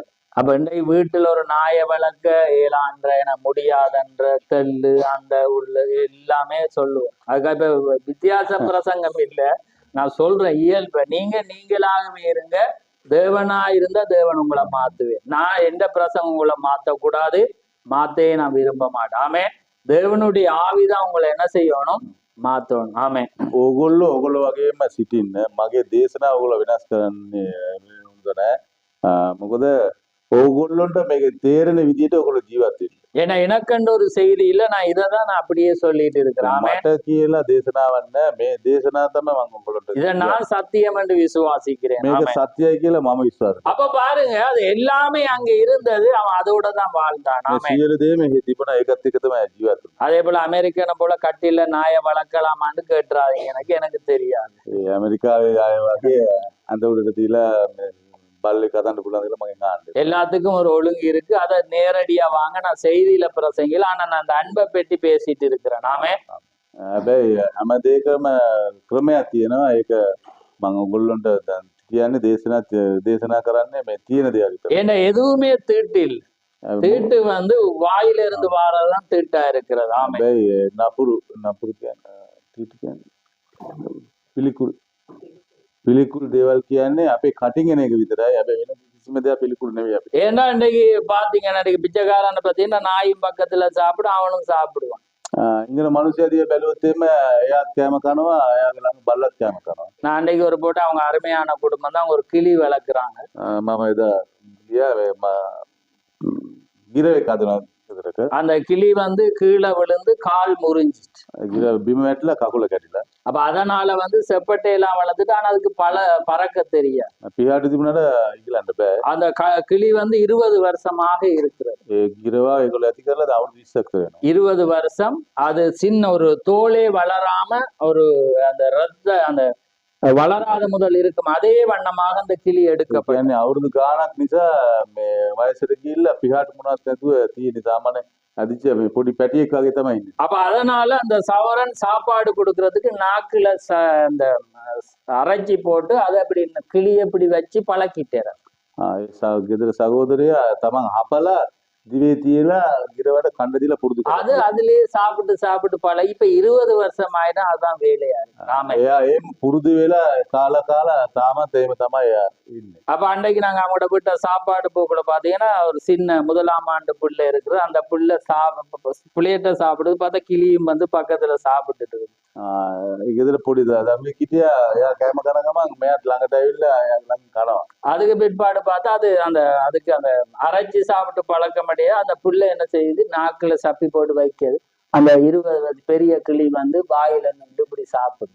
ඒ දරුවාත් ඒ වගේම පුරුදු කරපු විදියට පළවෙනි ශ්‍රේණියේ ඉන්න දරුවෙක් එයාත් කටේ තියලා අපලා දිවේදී දෙනකොට ඒ පුරුදු වෙච්ච විදියට තමයි කන්නේ. அவங்க எங்கேயுமே போறல, அந்த கிளிக்காக அவ்வளோ ஒரு கேர் எடுத்து ஜெபிச்சு அதுக்காக வளர்ப்பாங்க. நாங்க ஜெபிச்சாலும் அது மௌனமா இருக்கு, அப்படியே இருக்கு. நான் அது ஒரு வியக்கிறேன், அதிசயமா இருக்கிறது. ஆமா. ඒගොල්ලෝ ගෙවල් දොරවල් දාලා කොහෙටවත් දන්නේ නැහැ. මොකද ගිරවින්ද ඒගොල්ලෝ යාත්‍රා කරලා ரியாக்காரன் யாரும் கெட்ட வேலை இன்னும். அதனால பறக்கையில அவங்க விட்டுதான் இருக்கிறாங்க, பறக்கையில. ஏன்னா அது பேலன்ஸ் இல்ல. அது 20 வருஷமா மனுஷ சாயல்லே வளர்ந்தபடினால அது வித்தியாசம். அது சோறு இறைச்சி அதுகளை தான் அது சாப்பிடும். එයා මේ මනුස්සයත් එක්ක ඉඳපින්ද අද අවුරුදු 20ක් විතර කාලයක් නිසා එයා විදිහට පුරුදු වෙලා ඉන්නේ. இப்ப நீங்க கிளி பழங்கள் சாப்பிடுமென்னா நம்ம புலதான் ஓடணும், ஏன்னா அது அங்க இறைச்சி சாப்பிடுது. මේ ගිරේ පළතුරු කරනවා කිව්වොත් එimhe මට වැරදි කියලා තමයි කියන්න බල. මොකද ඒක මස් කනවා. ஆமென். அப்ப பாருங்க, அந்த தேவனுடைய அந்த அன்பை நாங்க இந்த வண்ணமாக நேசிக்கும் போது தேவன் அன்புக்கு கடமைப்பட்டிருக்கிறோம். மனிதன் முழு வரங்களை அறிஞ்சிருந்தாலும் அன்பு இல்லாட்டி அவனுக்கு ஒன்றுமே இல்லைன்னு வேதம் பினிஷ் பண்ணுது, முடிக்குது. அப்படியா? මනුස්සයන්ට ප්‍රේමය කියන්නේ නැත්තම් කිසිම දෙයක් නැහැ කියන එක තමයි දෙවියන් වහන්සේ වචනේ සඳහන් කරන්නේ. அப்ப பாருங்க, தேனே உறக்கத்திலிருந்து எழுந்து விட்டாயா என்று கேட்டேன். அவள் இன்னும் உறங்கிக் கொண்டிருந்தாள். நல்லாதான் இருக்கும். ஆமே. මගේ ආදරවන්තියේ වා දැන් හරි නැගිට්ටද කියලා එයා අනගතවාක්‍යතුමා තමන්ගේ භාර්යාවෙන් අහනවා. ஆமே. ஏனென்றா எப்பயுமே நேசிக்கிறவங்களும் பிடிச்சாவது கொண்டு போய் தேவன் காட்டுறதை காட்டி அப்படித்தானே அவங்க யாரும் நீங்க விரும்புவீங்க. அது மாதிரி அவரும் என்ன செய்யற, தேனே என்று அங்க தேன் வந்து நல்லா நித்துரு. ஆமே. කියන්නේ තමන් ගොඩාක් ප්‍රේම කරන එක් තමන්ගේ භාර්යාව නිසා කොහොම හරි තමන් දකින දේ පෙන්වන්න ඕනේ කියලා බලාපොරොත්තු වෙන්නේ. ஏனென்றா தேவன் அந்த உண்மையான ஒரு காரியங்கள் வரக்குள்ள அவங்க அந்த அன்பு செலுத்தும் போது அதை சில பேர் அன்பை மிஸ் யூஸ் பண்றதும் இருக்கு, அப்படி காரியங்கள் இருக்கு. ගොඩාක් ප්‍රේම කරනකොට සමහර අය මිස් අන්ඩර්ස්ටෑන්ඩින් කරගන්න එකක් තියෙනවා. இல்ல மிஸ் யூஸ், அதாவது තමන් என்ன අවභාවිතා කරන අවස්ථාවක් තියෙනවා. அப்ப பாருங்க, ரைட். அப்ப அந்த வண்ணமாக அவ என்னமே உறங்கி கொண்டிருந்தா. ඒත් එයා අහනකොටත් මෙයා තාම නිදිමතෙන් තමයි ඉන්නේ. நான் ஒரு வார்த்தையின் பேரிலும் ஒப்புரவாகாது இருப்பேனாக, அந்த வார்த்தையில் உறுதியாக நின்று அதை பிரசங்கிக்க செய்வேனாக என்று அங்கே தீக்க சொல்லுகிறார். ஆமென். எந்த வார்த்தையில நான் ஒப்புரவாகாம அதே நான் பிரசங்கிப்பேனாக. කිසිම මගේ වචනයකින් මම එකඟ නොවි මේ වචනේ හරි ආකාර මම දේශනා කරනවා කියන මම කියනවා. அப்ப அவர் சொல்றார் பாருங்க, இந்த காலை வேளையில் எனக்கு முன்பாக வேதத்தை வைத்து கொண்டு கூறுகிறேன். මේ දේශනදී මගේ දෙවියන් බයිබලේ තියාගෙන තමයි මම දෙක කියන්නේ. நான் வளர்க்க வேண்டிய 4 வயது மகன் எனக்கு இருக்கிறான், சிறுவன் எனக்கு இருக்கிறான். ஜோசப்பை குறிச்சு சொல்றேன். ஆமா. එයා මෙතනින් එයා තමන් අදන්න තමන්ගේ අවුරුදු 4ක පුතා ඉන්නවා කියලා මම කියනවා. எனக்கு 9 வயது பெண்ணும் அங்கே வாலிப மகனும் அங்கே இருக்கிறார்கள். අවුරුදු 9ක දුවෙකුත් ඉන්නවා. அவர்கள் கர்த்தருடைய வழியில் சென்று கொண்டிருப்பதாக நான் நன்றி உள்ளவனாய் இருக்கிறேன். දෙවියන් වහන්සේගේ මාර්ගයේ ගමන් කරන කෙනා මම ගොඩක් දෙවියන් වහන්සේට සතුටින් ඉන්නවා. அவர்களை தேவனுடைய போதனையில் வளர்க்க தேவன் எனக்கு ஜீவனை அளிப்பாராக என்று தீக்கர் சொல்லுகிறார். ஆமென். ඒගොල්ලෝව දෙවියන් වහන්සේගේ මාර්ගයේ පෙන්නම් ගමන් කරන්න තියන්න මම දෙවියන් වහන්සේ මට උදව් කරන්න ඕනේ කියලා. ஏனென்றா அங்கே ஒரு தகப்பன் இல்லாம போதனையில வளர்க்கணும் என்று அவர் உயிரோடு இருக்கணும் என்று அவர் விரும்புகிறார். ஆமென். මොකද පියෙක් ඉන්න ඕනේ එයාගේ දේශනා තුලින් එයා ගමන් කරන්න. எல்லாவற்றுக்கும் மேலாக என் முழு உலகமே என்னை நோக்கி ஆர்ப்பரிப்பது போல் அங்கே தோன்றினது. ඒ කියන්නේ මුළු ලෝකෙම මගේ දිහා බල ප්‍රීති කෝසා කරන කෙන මම දකිනවා. 90 வயது நிரம்பிய ஸ்திரீகளும் மனிதர்களும் எல்லாவற்றுக்கும் நீர் பிரசங்கம் செய்திராவிட்டால் நாங்கள் இருக்க மாட்டோம் என்று பிரசங்கித்தார்கள். ஆமென். අවුරුදු 90ක කාන්තාවන් පවා ඔයා දේශනා කරේ නැත්නම් අපි මේක ඉන්නේ නැහැ කියලා හැයනවා මෙයා. அப்ப பாருங்க, 10,000 கோடி மைல்கள் உயரத்தில் உள்ள ஒரு சதுர இடத்துக்கு என்னால் செல்ல முடியுமானால், ඒ කියන්නේ කෝටි 16,000 கோடி කෝටි 16,000ක් දුරකට முடியுமானால் පුළුවන් නම් அது பூரண அன்பே அங்க கொண்டு போகும். ඒ සම්පූර්ණ ප්‍රේමය තමයි එතට ගෙනියන්නේ. இப்ப பாருங்க, என்ன பூமியில இருந்து அங்க மேல பாத்தீங்கன்னா வேற வேற கிரகங்களும் 14,000 கோடி அப்படி இப்படி அளவு இருக்கு. ඒ කියන්නේ පොළොවේ ඉඳන් අපි හාද දිහා බලනකොට ගොඩක් ග්‍රහලෝකවල ගොඩක් තැන්වල තියෙනවා. அதே போல பரலோகம் ஒரு பயங்கர ஒரு தூரமாக இருக்கிறது. ඒ කියන්නේ දෙවියන් වහන්සේ රාජ්‍යය ගොඩක් ඈත තමයි තියෙන්නේ. ஆனா முடியாது, எது பிளைட்டோ எண்ணத்துல போய் ஆனா பூரண அன்பு இருந்தா அது அங்க ஈஸியா கொண்டு போகும். ஆமென். හැබැයි ඒ තරම් දුර ප්‍රමාණයක් මොන දෙයකින්වත් අපිට යන්න එන්න බෑ. හැබැයි ප්‍රේමය තිබුණා නම් එතනට ගෙනියනවා. ஆமென். பாருங்க, அந்த பூரண அன்பே இந்த பக்கம் இருந்து அங்கே கொண்டு போக முடியும். يعني ප්‍රේමයට විතරයි මේ පැත්තෙන් අපි මේ පැත්තට ගෙනියන්න පුළුවන්. ஆமென். பாருங்க, ஏயோ விலையேற பெற்ற நண்பனே, என் அன்பார்ந்தவர்களே, சுவிசேஷத்துக்கு எனக்கு அருமையானவர்களே, தேவனுக்கு என்று பெற்றெடுத்த பிள்ளைகளே என்று சொல்லுகிறார் தீக்கஸ். දෙවියන් වහන්සේ මගේ ගොඩාක් ප්‍රේමයෙන් ලබාගත් සහෝදර සහෝදරී කියලා කියනවා. உங்கள் போதராகிய எனக்கு செவி கொடுங்கள் என்று தீக்கர் சொல்லுகிறார். ஆமென். ඔය ඔබලාගේ මේ දේශනාකාරය කියලා කියනවා.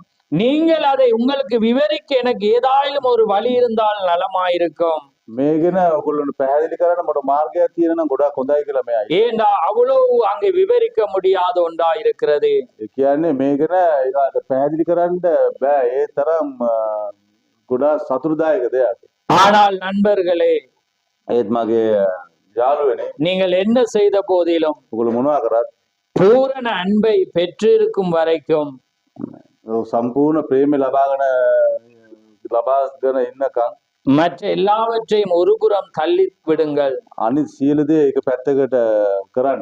உங்கள் சத்துருக்கள் உட்பட எல்லாரையும் நேசியுங்கள். ඔගොල්ලෝ අතුරු පවා සියලු දෙනාටම ප්‍රේම කරන්න. ஆமென். ஒரு முறை அங்கு சென்றது எனக்கு வித்தியாசமான ஆளாக என்னை மாற்றி விட்டது. එක මොහොතක් මම එතන ගියේ කි මා වෙනස් මිනිසෙක් හැටියට වෙනස් කරා. அப்ப அங்க போற நேரம் வருது, ஆனா அவருக்கு அங்க போக விருப்பம் இல்லை. ஆனா முடிக்க வேண்டிய நேரமா இருந்தபடினால அவர் அங்க போகிறார். ஆமென். කියන්නේ මෙයාගේ ආපෝ මෙයාගේ ශරීරයට එන්න මොහොතේ අවස්ථාව වෙනකොට මෙයාට කියන්න කැමති නැහැ. ඒකට මෙයා ඒක අනිවාර්ය අවසන් කරා. ஏனென்றால் அப்படிப்பட்ட ஒரு களைப்பில்லாத ஒரு ராஜ்யத்தை காணும் போது யாருக்கு அங்கு இங்கே வர விரும்புவார்கள்? ஆமென். කියන්නේ කිසිම මානසිකයක් නැති කිසිම කරදරයක් නැති ওই තැන අතහැරලා මේ වගේ ආත්මයකට එන්න කාටද කැමති?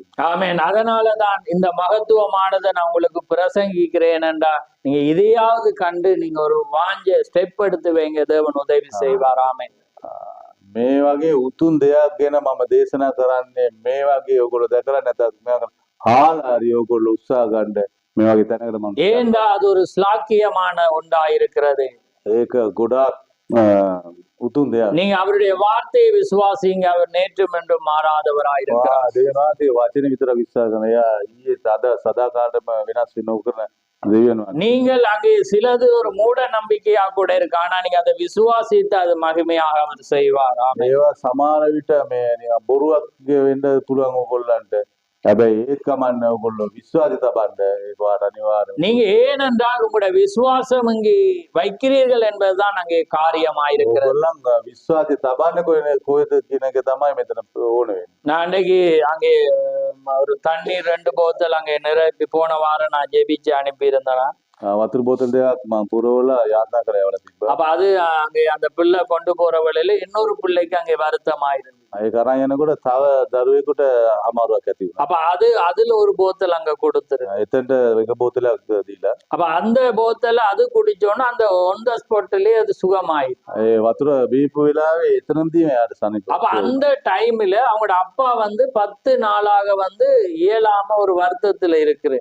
එයාගේ තාත්තගෙන දවස් 10ක් හරි අමාරු වේදනාවෙන් ඉන්නවා. ஏன்னா ஒரு காய்ச்சல்னால வைத்தியசாலைக்கு போயிருக்கிறார். එයා උණ ඇදිලා ඉස්පිතාලෙ ගිහින් அந்த வைத்தியசாலையில மருந்து கொடுக்கிற பிள்ளை இவருக்கு சுகர் குறைஞ்சிட்டதுக்கு மருந்து கொடுத்துருக்கு. ඒ කියන්නේ මෙයාට අඩු වෙලාද? சுகர் அடு சுகர் இல்ல, அப்ப சுகருக்கு கூட்டுற மாதிரி மருந்து මෙයාට සුගර් ඒ කියන්නේ සීනි අඩු වෙලා කියලා ඒක පොඩ්ඩ වැඩි කරන්න බෙහෙත දීලා තියෙනවා. அப்ப காய்ச்சலுக்கு போனவருக்கு மாறி மருந்த கொடுத்த என்ன நடக்கும், அவருக்கு அது வேற மாதிரி சுகர் ஒன்றுமே இல்லாதவருக்கு சுகர் கூடி வயிறு வீங்கி தலையெல்லாம் வீங்கி ஆளுக்கு நடக்கவே இல்லாம 10 நாள்லயும் இருக்கிறது. ඒ කියන්නේ මේ උණ කියලා ගේ මිනිස්සයාට සුගර් අඩු වෙලා කියලා සුගර් වැඩි කරන්න බෙහෙත් දීලා ගොඩක් දුක් කරදරයකට එයා මොන දීලා දවස් 10ක් එයා ලෙඩෙක් වෙලා. அப்ப இந்த மகள் அந்த கணப்பொழுதிலே சுகமாயினபடினால தாண்ட தகப்பட்ட நம்பர் அனுப்பி එයා ඒ මොහොතේම සුවය ලබා ගත්තේ ඉඳන් මම තාත්තගේ ටෙලිෆෝන් නම්බරේ වුණා. அப்ப அந்த வேளையிலே நான் அவரோட பேசுற வேளையில அவர் என்னன்னா அவர் ஒரு சுவிசேஷம் சொல்லுகிற ஒரு ஆள்.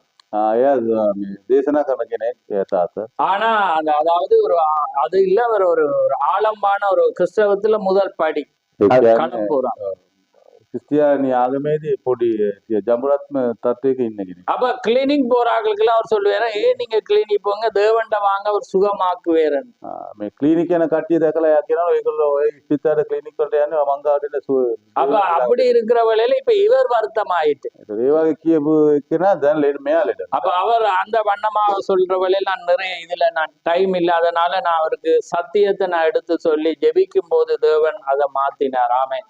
හැබැයි මේ වගේ කියලා ලෙඩ වෙච්ච මෙයාට මේ දේවල් ආලා මම උටා වැඩිදුර මම කියන්න යන්නේ වෙලා යන නිසා මම දේශනා කළා මෙයාට යාත්‍රා කරපුවා එයා සුවේ ලබා ගන්න. ஆமென். ஏனென்றா நாங்க எதை நம்புறோமோ எதன் பேரில நாங்க வைக்கிறோமோ அது நிச்சயம் நிறைவேற்றும். ஆமென். අපි මොන දේ ගැන විශ්වාස කරනවාද ඒ දේ අපි අනිවාර්යයෙන්ම ක්‍රියා වෙනවා. அதே போலதான் இங்கே ஒரு சௌகரியம், அங்கே அவர் போய் ஆராதனைக்கு முடிவுல போய் ஒரு மருந்தெடுக்க அவர் இருந்திருக்கிறார். මේ ආපු සහෝදර දෙනෙකුත් මේ පොයේ දිනේදී අපේ දේවමේට පැමිණිලා ඊට පස්සේ ආයේ ඉව අවසන් වෙලා එළියට ගිහිල්ලා බේත් ගන්න හිටියා. அப்ப ஆராதனை முடிஞ்சு செய்தியை கேட்டுட்டு திரும்ப எப்படி அதை வாங்குறேன்ட்டு அவ பிள்ளை கேட்கிற வேளையிலும் மற்றவர்களுக்கு முன்பாக அப்படி செய்யக்கூடாண்டு அவர் வீட்டுக்கு போயிட்டார். මේ දේව සේවය ඉවර වෙලා පොය දිනේදී යන ගමන් ඒගොල්ලෝ ආලා තියෙනවා මේ මොවා දේශනා මේ දේවමේ ඉඳලා ගිහිල්ලා බේත් ගන්න හොඳද කියලා. ඒක හොඳ නැහැ කියලා මේ ආපහු ගෙදරට. ஆனா வீட்டை போனோன்னு அந்த காரியமானது அங்கே அகோரமாக வருகிற வேளையில එයාට ඒ ලෙඩ වැඩි වෙනකොට அவர் விசுவாசத்தோடு இருந்தா. ஆனா அதுக்கு முதல் நாள் போய் நான் ஒரு தண்ணி போத்துல ஜெபிச்சு கொடுத்துட்டு வந்திருந்தேன். ඊට කලින් මම දවසක් මම ගිහිල්ලා ඒට වතුර බෝතල යාත්‍රා කරලා දීලා තිබ්බා මම. அவர் என்ன செய்ய அந்த தண்ணி எடுத்து அதுல தடவின அந்த கணமே அது இல்லாம போனது. ஆமே. එයා ඒ වතුර අරගෙන එතන අතගාද්දී ඒ සම්පූර්ණම සුවය ලැබුණා. ஏன் நான் இப்ப உங்களுக்கு சொல்றேன்னா, நீங்க எதன் பேரிலே உங்களோட விசுவாசத்தை அங்க வைக்கிறீங்களோ அது உங்களை அங்க மாத்தும். ஆமே. මේ ඔයගොල්ලන්ට මේක කියන්නේ ඔයගොල්ලෝ මොන දේ ගැන ඔයගොල්ලන්ගේ විශ්වාසිත තියනවාද ඒක අනිවාර්යෙන් ක්‍රියා වෙනවා. ஏனென்றால் அவர் மரிக்கவில்லை, அவர் இன்றுமே அவர் ஜீவன் உள்ளவராயிருக்கிறார். අපේ දෙවියන් වහන්සේ තාම මැරිච්ච කෙනෙක් නෙවෙයි. අද ජීවමානව සදාකාල ජීවත් වෙන. நீங்க கர்த்தருடைய நாமத்தினால அதை விசுவாசிச்சு நீங்க எதை மூட நம்பிக்கையா இருந்தாலும் நம்பும் போது தேவன் அப்படியே அதை செய்வார். ஆமே.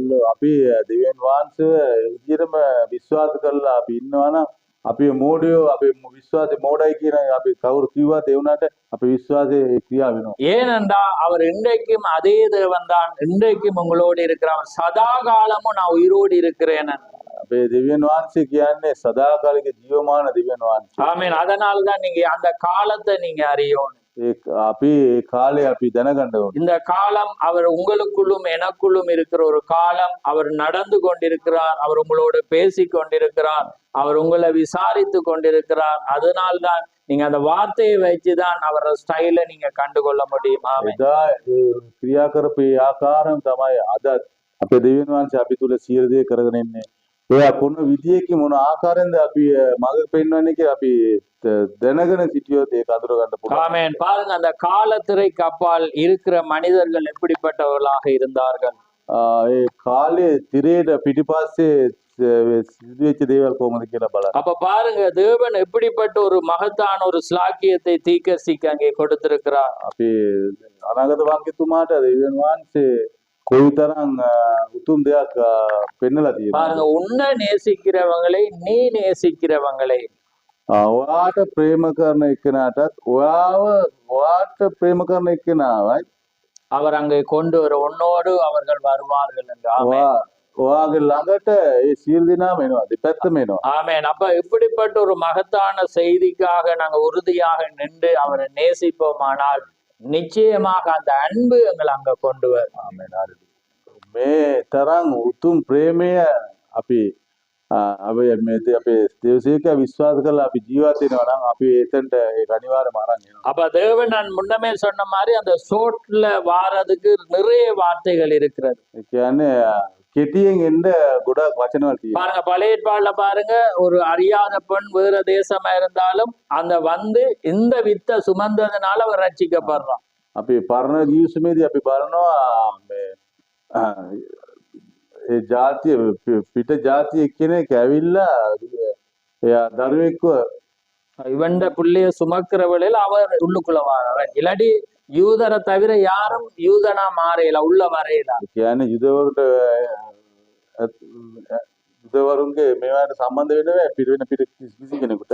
හැබැයි එයා යුදවරු කෙනෙක්ගේ දරුවෙක්ව මෙයා බඩේ තියන් ඉන්න හින්දා මෙයා එතනට එනවා. அங்க பாருங்க, புதிய ஏற்பாடுல பேதுரு சொல்றான், ஒரு புதிய ஏற்பாடுல வரும்போது ஒரு கணவன் இந்த பிள்ளை பேற்றினாலே அவள் அறியாதவள் ரட்சிக்கப்படுறாள்.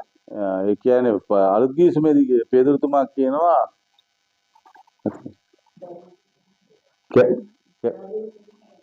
பிள்ளை பேற்றினா ஒன்று பேதுரு.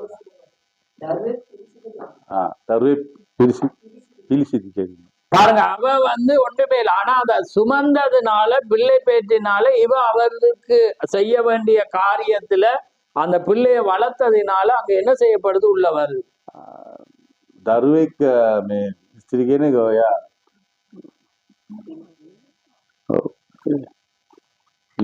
ඉපදෙනින්ද එයාගේ තුලින් ඒ දරුවෙක් ඉපදෙන නිසා එයා ඒ තැනට එනවා. ஆமென். அப்ப பாருங்க, அதான் நீங்க சொல்றேன், அந்த தேவன் வந்து ஒரு சரியான வழியை வச்சிருக்கு. என்னது அந்த அன்பு, அந்த காரியமானது வந்து என்ன செய்யுதுன்றா ஒரு காரியத்தையே மாத்துது. ஆமே. ඒ කියන්නේ දේව ප්‍රේමය කියන්නේ වෙනකොට ඒකේ අපි ප්‍රේමය ඇතුළු වෙනකොට අපි එක දෙයක් වෙනස් කරලා සියලු දේම. பாருங்க, உதாரணத்துக்கு பாத்தீங்கன்னா பழைய ஏற்பாடுல வந்து கொல்ல வர்ற தேவன் ஒரு விருத்தேசனம் என்னும் ஒரு அடையாளத்தினாலே ஒரு தீர்க்கதரிசியை காப்பாத்துறாரு. ஆமே. ඒ කියන්නේ මරා දාන්න කියලා පෙමිනෙන දෙවියන් වහන්සේ එයාගේ චර්මචේත්‍රය දැකලා එයා යනවා. பாருங்க, இன்னைக்கு பரிசுத்த ஆவி, அப்ப அது இருந்தா ஒரு மனிதன் அது எவ்வளவு ஒரு பாதுகாப்பை கொடுக்கும்ன்றதை சிந்திச்சு பாருங்க. ஆமே.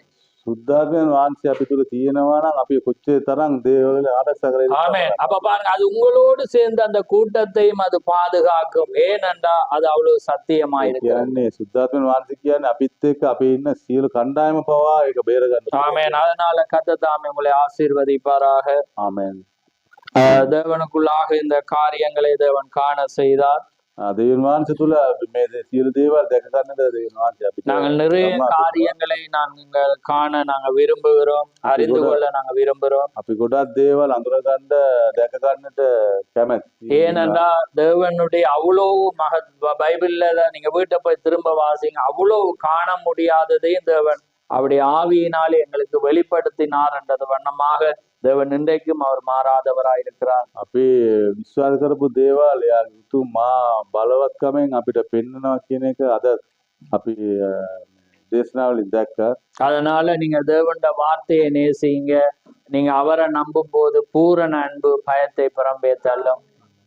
ඕගොල්ලෝ සම්පූර්ණම දෙවියන් වහන්සේ තුලින් ප්‍රේමය පෙන්වන්න අපි සම්පූර්ණම එයා ප්‍රේම කරනකොට අපි ප්‍රේමය අපි මෙයා කරනකොට සියලුම බය අපේ සිත් වලින් ඒක අයින් කරනවා. தேவனுடைய ஜனங்களை நேசிங்க. திகர்சுடைய உங்களை போல அவங்களை நேசிங்க. உங்களிலும் மேன்மையாக நினைங்க. ஏனென்றா கர்த்தர் உங்களுக்குள்ள மாத்திரமில்ல அவங்களுக்குள்ளேயும் அவர் இருக்கிறார். ஆமென். අනාගත වාක්‍යතුමා කියන්නේ ඒකයි අපි අපිට ප්‍රේම කරනවා වගේම අනිත් අයටත් අපිට ප්‍රේම කරන්න කියලා. பாருங்க, தீகர்சி அவங்களோட சத்துருவை கூட ரட்சிக்கிறேன். பாருங்க, யோசிச்சு பாருங்க. ඒ කියන්නේ අනාගත වාක්‍යතුමා එයාගේ අතුරා පවා ගැලවුම ලබා. பாருங்க, அவனோட நாயை கொண்டவன இவர் கொள்ளுவன படது அந்த பொலிஸ் அதிகாரி ரட்சிக்கப்படுது. ஏன்னா அந்த அன்பு அவர் காட்டக்குள்ள அந்த அன்பு இவரை ரட்சிக்குது. பாருங்க, කියන්නේ මෙයාගේ බල්ලාව මරපු පොලිස් නිලධාරිතුමාව මෙයා මරනවා කියලා කිව්වට එයාවත් ගැලවුමින් දීලා ලබාගෙන එයාත් ඉන්නවා. ஆமென். அப்ப பாருங்க, அந்த அன்பு அந்த சத்துருவை கூட என்ன செய்து ரட்சிக்க வைக்கிறது. ඒ ප්‍රේමය කියන්නේ අතුරා පවා ගැලවුම ලබා ගන්න. அப்ப அதே போல பாருங்க, ஒரு பிரசங்கிக்கக்குள்ள ஒருவன் இவரை கொல்ல வாரான், இவர் அன்பை காண்பிக்குள்ள அவன் ஒன் த ஸ்பாட்ல ரட்சிக்கப்படுறான். මෙයා දේශනා කරනකොට මෙයා මරන්න එක්කෙනෙක් කෙනවා එයාවත් මෙයා ගැලවුම ලබා ගන්න. එයා මරන්න දෙන එක්කෙනා ගැලවුම ලබාගෙන මෙයාත් එක්ක அப்ப සම්බන්ධ. பாருங்க, தேவன் எந்த வண்ணமான ஒரு மகத்தான ஒரு ஸ்லாக்கியத்தை அவர் දෙවියන් செய்திருக்கிறார். වහන්සේ කොයිතරම් උතුම් දෙයක් අපිට කරලා තියෙනවා. ஆமென். அதனால கர்த்தர் தாமே உங்களை ஆசீர்வதிப்பாராக. දෙවියන් වහන්සේ ඔබ සියලු දෙනාම நாங்கள் ஒரு நிமிடம் கண்களை மூடுவோம். විනාඩියක් අපි நன்றி கர்த்தாவே, நன்றி தகப்பனே, கோடான கொடி சோத்திரம் ஆண்டவரே, சர்வலவரே, கோடான கொடி சோத்திரம் அப்பா பிதாவே, சோத்திரம் ஆண்டவரே, நித்தியரே, கோடான கொடி சோத்திரம் நேற்றும் என்று மாறாதவரே, சோத்திரம் சோத்திரம் சோத்திரம் சோத்திரம்.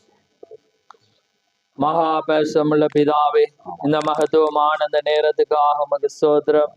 ஆம் கர்த்தாவே, இந்த மகத்துவமான மணி நேரத்திலே உமக்குள்ளாக ஆண்டவரே காலத்திரைக்கு அப்பால் என்ற ஒரு காரியத்தை ஆழமாக விவரித்து கர்த்தாவே உம்முடைய வார்த்தையோடு ஆராய்ந்து பார்க்க நீ செய்த கிருபைக்காக உமக்கு ஸ்தோத்திரம்.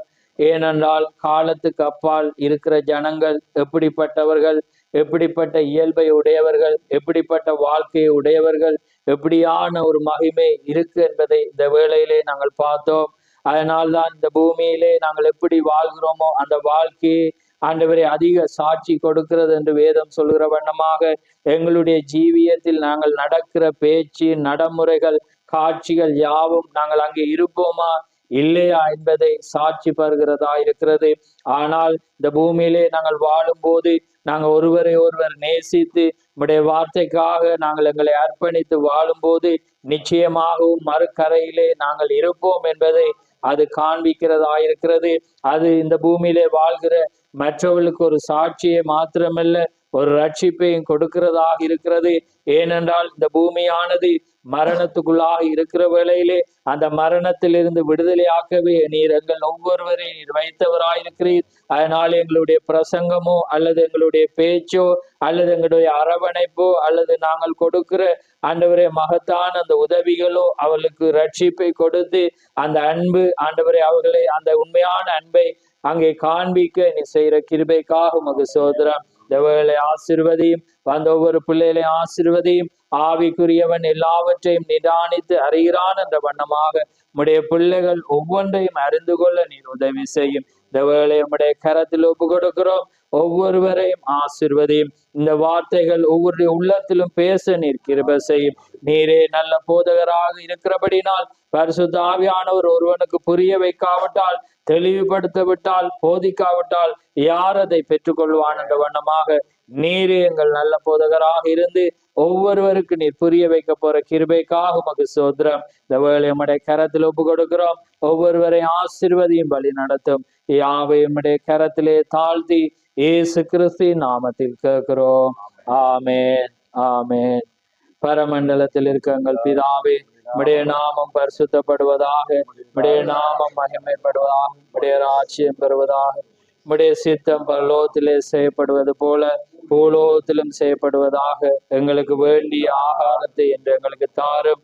எங்கள் கடனாளிகளை நாங்கள் மன்னிக்கிறது போல எங்கள் கடன்களையும் எங்களுக்கு மன்னியும். எங்களை சோதனைக்குட்படாமல் தீமைந்து ரட்சித்துக் கொள்ளும். ராஜ்யமும் வல்லமையும் மகிமையும் என்றென்றைக்கும் உடையவரே. ஆமென், ஆமென்.